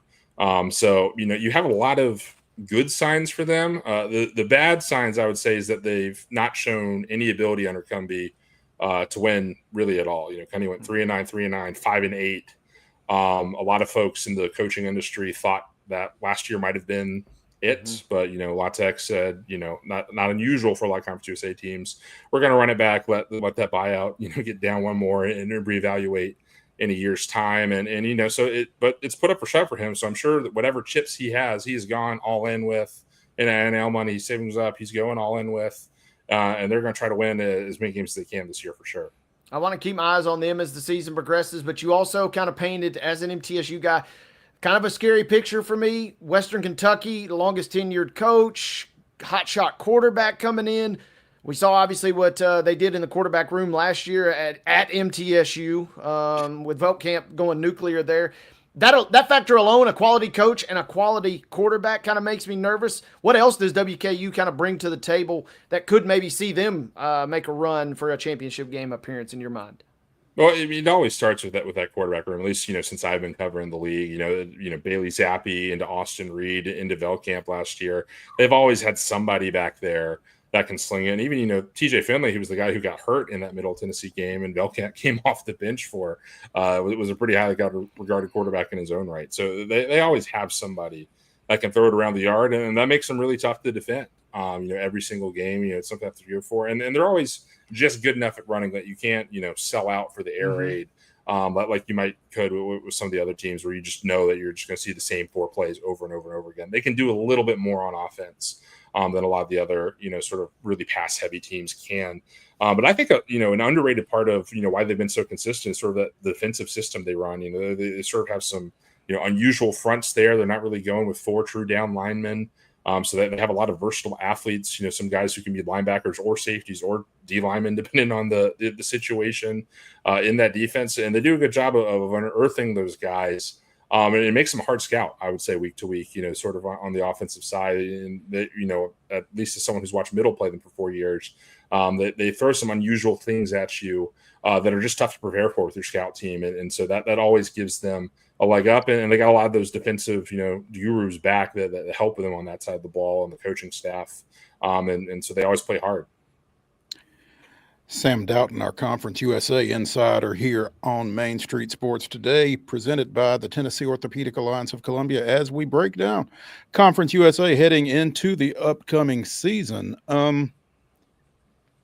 The conference, Sam, did not conduct a poll per se, but a number of media outlets did get together and put together a unofficial preseason poll, and as you mentioned, Liberty's at the top of it.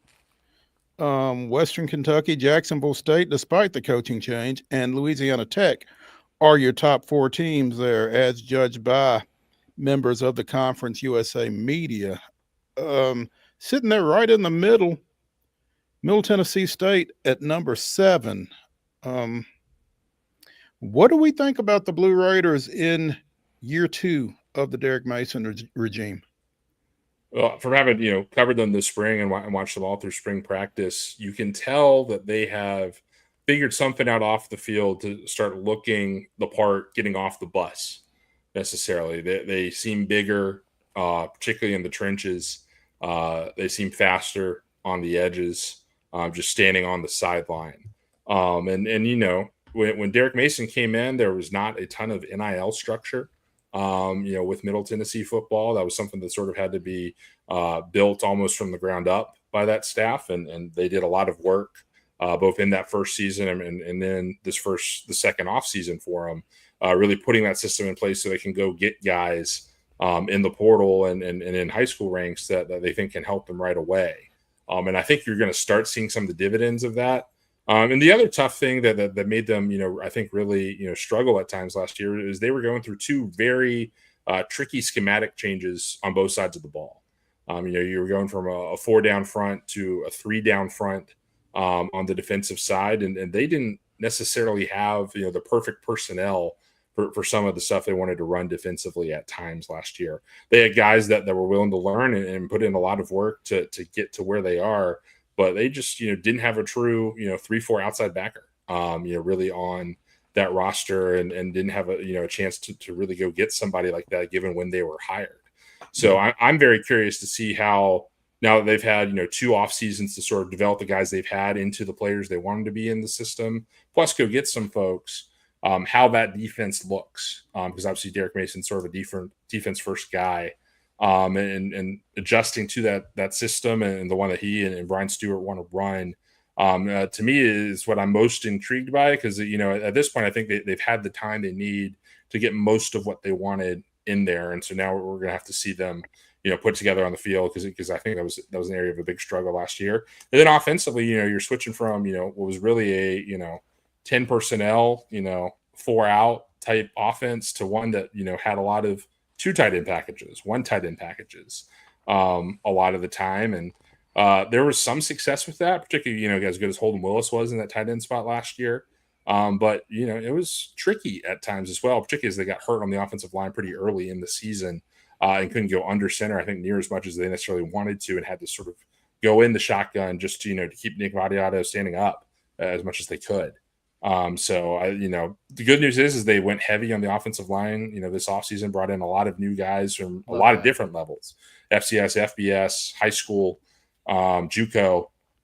So that they have a lot of options. There's some guys returning that are healthier, that hopefully will get a chance to make their mark. And they do have a couple bright spots. Again, a guy like Mateo Guevara has really developed nicely, sort of at that offensive guard position over the early part of his career. And, he's got a chance to really step up, I think, going into his junior season, and do some big things for him. But, it all comes down to getting that offensive line right, because that'll help, Bodie Reeder's offense look more like what they wanted it to look like. And it'll help Nick Vattiato, hopefully throw, fewer picks than he has, most of his early season. We all know that he can sling it, but sometimes he's been forced to try to make plays that you hope your quarterback doesn't have to make, playing from behind at times. You mentioned Mason obviously being a defense first guy, allowing 411 points last year, which was the second most allowed in Conference USA, also scoring 217 points, which was the second fewest scored in Conference USA, which kind of dictates a 3-9 finish. But I'm looking at that 411 in particular, and for a defense first guy, that had to be particularly galling, I would think, for Mace. I mean, you certainly, could see the frustration at times, during the season last year. Obviously, it wasn't the season that anybody, inside the program, wanted to put out there. And, I think there were some tough conversations to be had, between the coaches and players, between the coaches and coaches. But, it says a lot about, Coach Mason, that he kept almost all of the staff together this year. He clearly felt a lot of confidence in his guys. The only coach who left was Luke Pascal, who sort of got, a quote unquote promotion going to Cincinnati in the Big 12 to help run special teams there. So he's keeping the same core together. And I do think it was far more personnel than coaching necessarily last year. They just didn't quite have, who they wanted necessarily in all the right spots to run what they wanted. And so, they tried some things early, it didn't work. And so then they were, trying to triage stuff as the season went on, particularly on that side of the ball, and hopefully, with a second full off season, like I said, some NIL structure, in a better place than it was, 2 years ago. I've hopefully found some guys, and there are some, interesting players like Juwan Gaston, transfer from Houston, coming in and play safety. He can also play a little bit of cornerback. You got a guy like Alex Mitchell over at linebacker, coming from Chattanooga, where he was hugely productive. So that they've brought some players in on that side that definitely, when you look at them, feel like the type of 3-4 players that you would hope to see in those schemes. Sam, what's the ceiling and what's the floor for MTSU in your mind this season? I mean, I think the ceiling, the good news for them is that they sort of have lucked out with the non-conference play where they got a good draw with their 2 G5 games. They're playing a Marshall team that's going to be rebuilding with Charles Huff leaving, and it has, basically a whole new roster. Mm-hmm. And then a Nevada team that I believe is in either the second or third year under their coach and has not had a ton of early success either. So you have 2 very winnable non-conference games in addition to your FCS game against Austin Peay. So if you play well in those games early, you can be halfway to a bowl before you even have started conference play. At that point, you've really, got some very winnable games in Conference USA had. They played both of the newbies this year, I believe. They played both Missouri State and Delaware. So those are 2 games that you feel you at least have a good chance of winning. And then, like I said, with all the new coaches in the league, and particularly, you saw the struggles that not only Middle, but UTEP had, with a first-year head coach, and New Mexico State had with a first-year head coach a year ago. You're probably going to get some opportunities against, Kennesaw State. Against maybe Jack State, though Jack State's probably in a little bit better spot than some of the others, even as many players as they lost off that championship team last year. And then I think they draw Sam Houston this year as well. So they avoid Liberty in that conference slate, which is, a big one for, staying in that race. So their ceiling, I think, is actually quite high. You're sort of in the 8 or 9 game range. But if, things come back and you haven't fixed the problems that were, apparent a year ago or haven't fixed them to the level that they needed to be, there's a lot of room that they have to get to get to that point, even with a weaker schedule.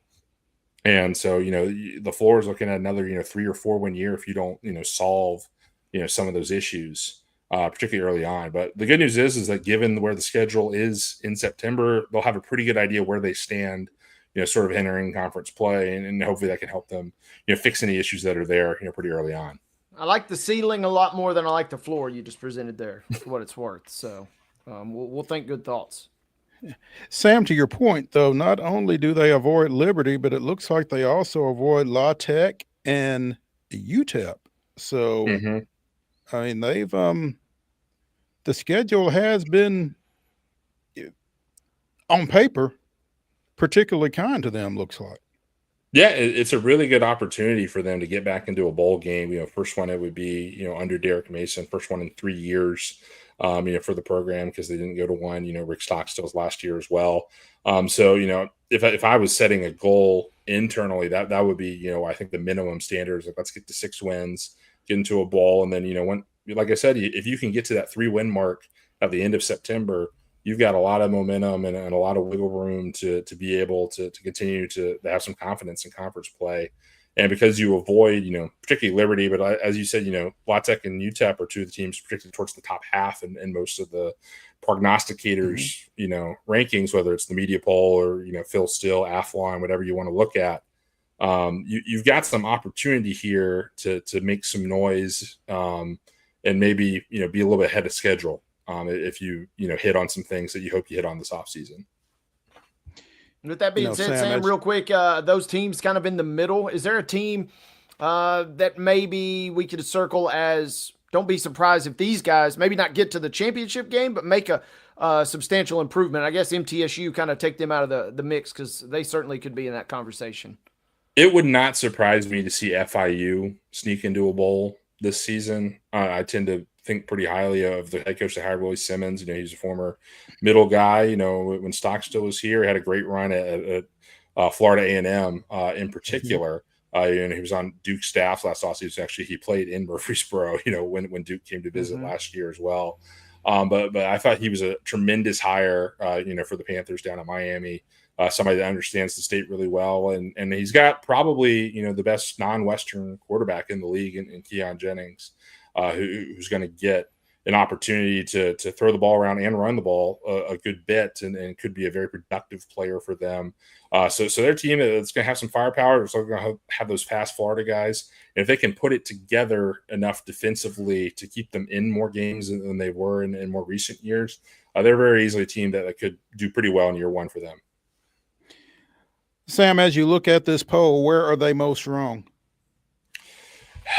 Well, looking at the bowl confidence index, that was the one that I had. If you want to pop that poll back up for us for the there, I like it. Well, FIU, obviously, I'm a little bit higher on than there. I think the one that they're most wrong on is Jack State. I do think they're going to it's going to be hard to sustain, what they were able to do last year with how much they lost. They're not only were they a very senior heavy team, but the players that had eligibility left that were in those starting lineups, as often happens at the G5 level, they sort of all scattered, when Rich Rod and his staff left. Some of them, I think a couple of them followed, Rich up to West Virginia, but most of them, found other spots, where they're productive, making probably a nice paycheck this year off their production this past year. And that's not a knock on Charles Kelly, the guy they hired who was at Auburn the previous year, huge Alabama, guy, knows the state well, is going to be very successful there.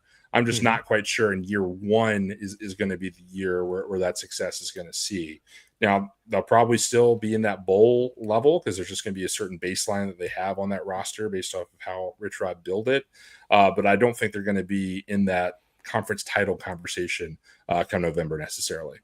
Sam, out of those three, we'll throw Kennesaw still in this mix, but Delaware, Missouri State, and Kennesaw, which one of those teams is primed to improve either this year or in the next year? And how much longer can CUSA kind of get their licks in, so to speak, on these three teams in your mind? Well, I think Delaware of those three is by far set up best to sort of do well at the FBS level. Obviously, they've been a fairly consistent FCS team for a very long time, even dating back to, the Joe Flacco days when he was playing there. Have always been a solid CAA team. Was a little bit overshadowed by James Madison, when James Madison was really doing well in that conference, but usually they were right there with them and sort of that 9 and 10 win slot, often, sneaking in the FCS playoffs as well. And then obviously, when James Madison left, they have done, pretty well in their absence, 9-2 team a season ago in their transition year at the FCS level. So they're the team that the other benefit to them is that they're geographically isolated from the rest of the league. So they're not having to compete necessarily with a lot of the other Conference USA schools for a lot of, the athletes that they're competing for, so they can go find some guys that maybe, could be really successful in this league that other coaches just haven't heard about just because of where they're geographically located, whether it be in, sort of the DC metro, up in, the Philly area, New Jersey. They have some different recruiting pipelines that are a little bit harder for others to get to, that could give them, sort of a little bit different flair, a little different feel. I am, bullish on Missouri State. I do think that they have a chance to continue to grow as that athletic department continues to invest. In Kennesaw, Jerry Mack has had a lot of success, pretty much everywhere he stopped by in his college career. He was a name that was rumored for Middle Tennessee when that job opened up, a couple years ago, for good reason. Mm-hmm. So I'm curious what he does there, but they have a lot of work to do in that football program, athletic department to build, sort of an FBS model, something that, often takes a lot of teams, some time when they first come up to sort of get to level success. And arguably for some teams, like, Charlotte in my home state, North Carolina, have not ever really found, for some time. So Kennesaw's got a lot of work ahead of them, but made a good hire on the head coaching side that I think will help get them where they want to be, hopefully in 3 or 4 years. Bonus question for you, Sam. Since you mentioned your UNC roots, I got to ask you, how many wins for your Tar Heels this year? The Vegas says over under 7.5. That seems a little high for me, but I've been a snake bit UNC football fan my entire life. There's not a whole lot of confidence in them, though. I do applaud them for doing something very different with the Bill Belichick thing. It's certainly given me a lot of off-season rumor mill things to follow. It has kept me engaged with UNC football more than I ever have been engaged with UNC football, including when I was covering the team. In many ways, there's been more to read about UNC football than maybe ever. So, from that metric, that maybe they're getting in some things, and they are doing pretty well on the high school recruiting trail, which you would expect if they have a chance to play for a guy that's won as many Super Bowls as Bill has. But it'll be an interesting time in Chapel Hill. I'm not sure this is the year for them, but they have set up with a pretty easy schedule. So, maybe that 7.5 line is more credit to the teams they're playing necessarily than maybe the talent level they have right now. I see them. They're reeling you in a little bit. Sam Doughton, our Conference USA insider, joining us here on Main Street Sports today as I deal with Iffy Whiffy. Sam, we appreciate you taking some time with us this afternoon and look forward to catching up with you as the season progresses. Thanks, guys. Have me on anytime. I really, enjoy these Monday, Tuesday slots, and that's sort of the days I have off at my new job here in North Carolina. So it's been fun following the conference, a little bit further from afar this year, and being able to check out, even more teams than just the middle team that obviously I know pretty well at this point. So thanks for having me on, everybody. You got it, Sam. Absolutely. Let's take our final break here on the weekend wrap-up edition of Main Street Sports Today, presented by the Tennessee Orthopedic Alliance of Columbia. Come back and wrap up the weekend. Stay tuned.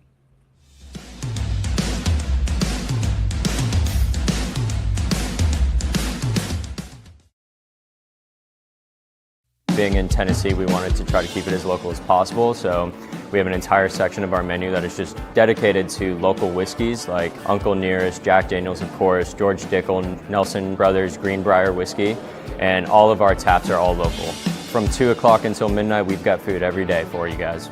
A good handful of appetizers, some entrees, and a couple salads and things like that. My name is Ethan Kanata. Please come down and see us at the Pick Lobby Bar here at the Omni in Nashville.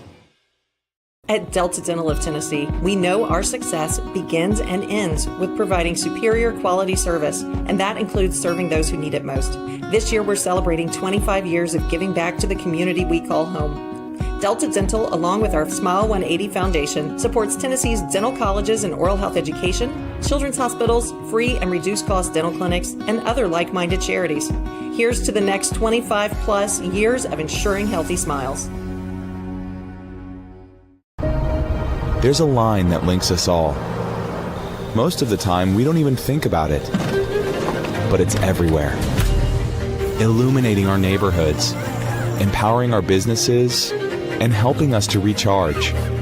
Whether it comes from our grids, the sun, or a kind heart, we believe in the power of good energy.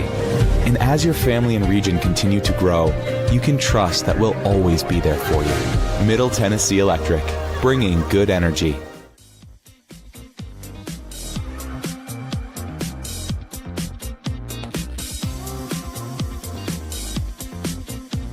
It is the final segment of the weekend wrap-up here on Main Street Sports Today, presented by the Tennessee Orthopedic Alliance of Columbia.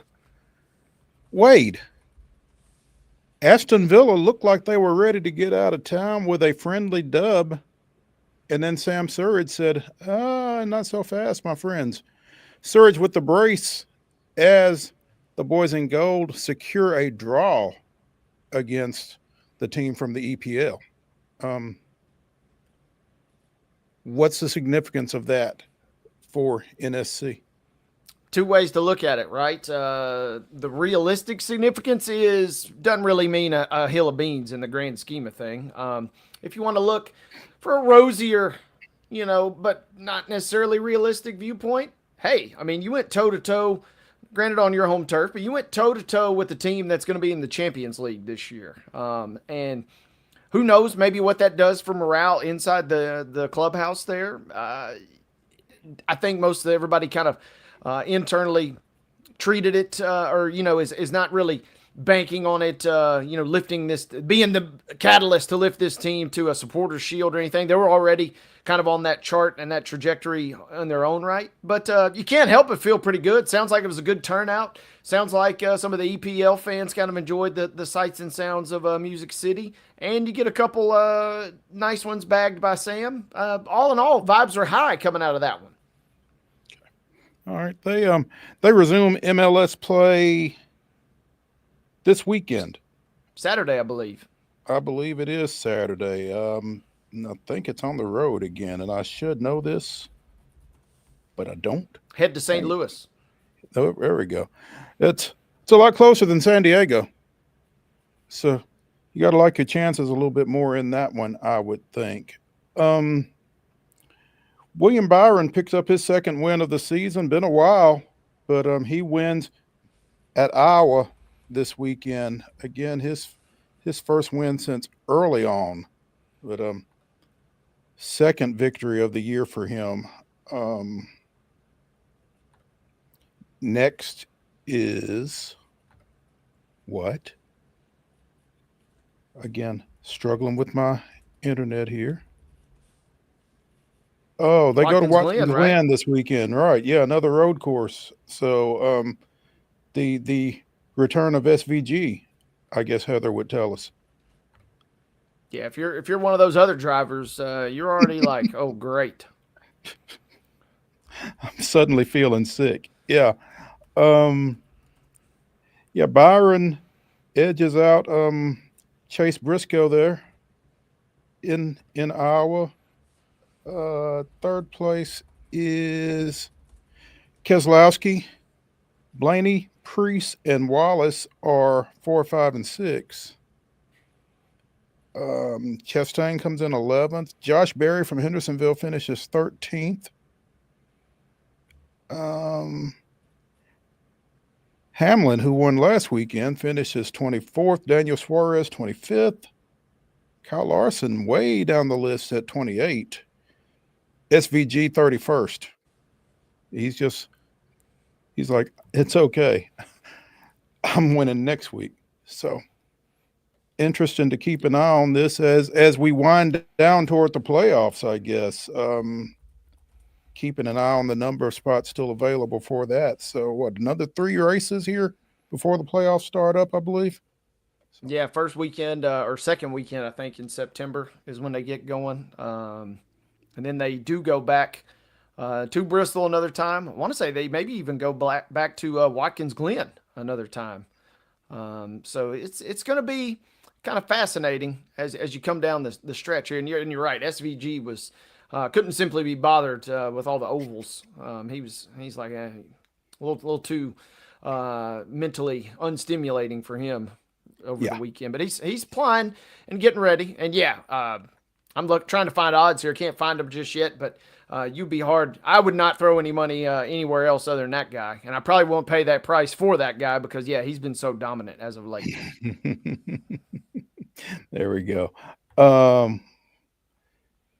Did you watch any of the TBT? It kind of snuck up on us a little bit, Wade. Didn't I only watched a couple highlights. Got some friends, that were kind of sharing clips of their various alumni groups that were participating, but did not watch a single second this year. I came across it on TV a couple of times, and it's like, I need to go back and check that out. It's really a cool event, I think, especially here in the middle of summer. And, it's kind of got some nostalgia with some of the guys that from college basketball and that kind of thing. And it's just been it's amazing to me that it's caught the national attention that it has with the package on Fox and that kind of thing. But the Aftershocks, the alumni team from Wichita State, winning it yesterday, the championship over Eberline Drive. Eberline making its second appearance in the championship game. But it feels like pickup ball on a national level. It's wild to me that this has caught on and become as popular as it has, again, to the point of getting a major network contract like this in the middle of summer. But I think it kind of shows just how popular college basketball is, really. Yeah, I was a little disappointed. Didn't get any Kentucky versus Louisville brouhaha, it seems like, this year. So that's always good to kind of spark some chatter on the socials. But they still giving out big prizes. It was $1 million at one point, I think, initially, right? It was $1 million this year. Man, so, not accounting for inflation very much. They got to get their funds up for the TBT. I think the TBT said, hold it. Again, we mentioned the Sounds dropped that series up north at Scranton Wilkes-Barre over the weekend. They return to First Horizon Park. They've got the Jacksonville Jumbo Shrimp coming in starting tomorrow. That's a 6:35 start. On Wednesday, they will have a Butch McCord jersey giveaway, so be sure and get out there for that. That's going to do it for the weekend wrap-up edition of Main Street Sports Today, presented by the Tennessee Orthopedic Alliance of Columbia. We'll see y'all at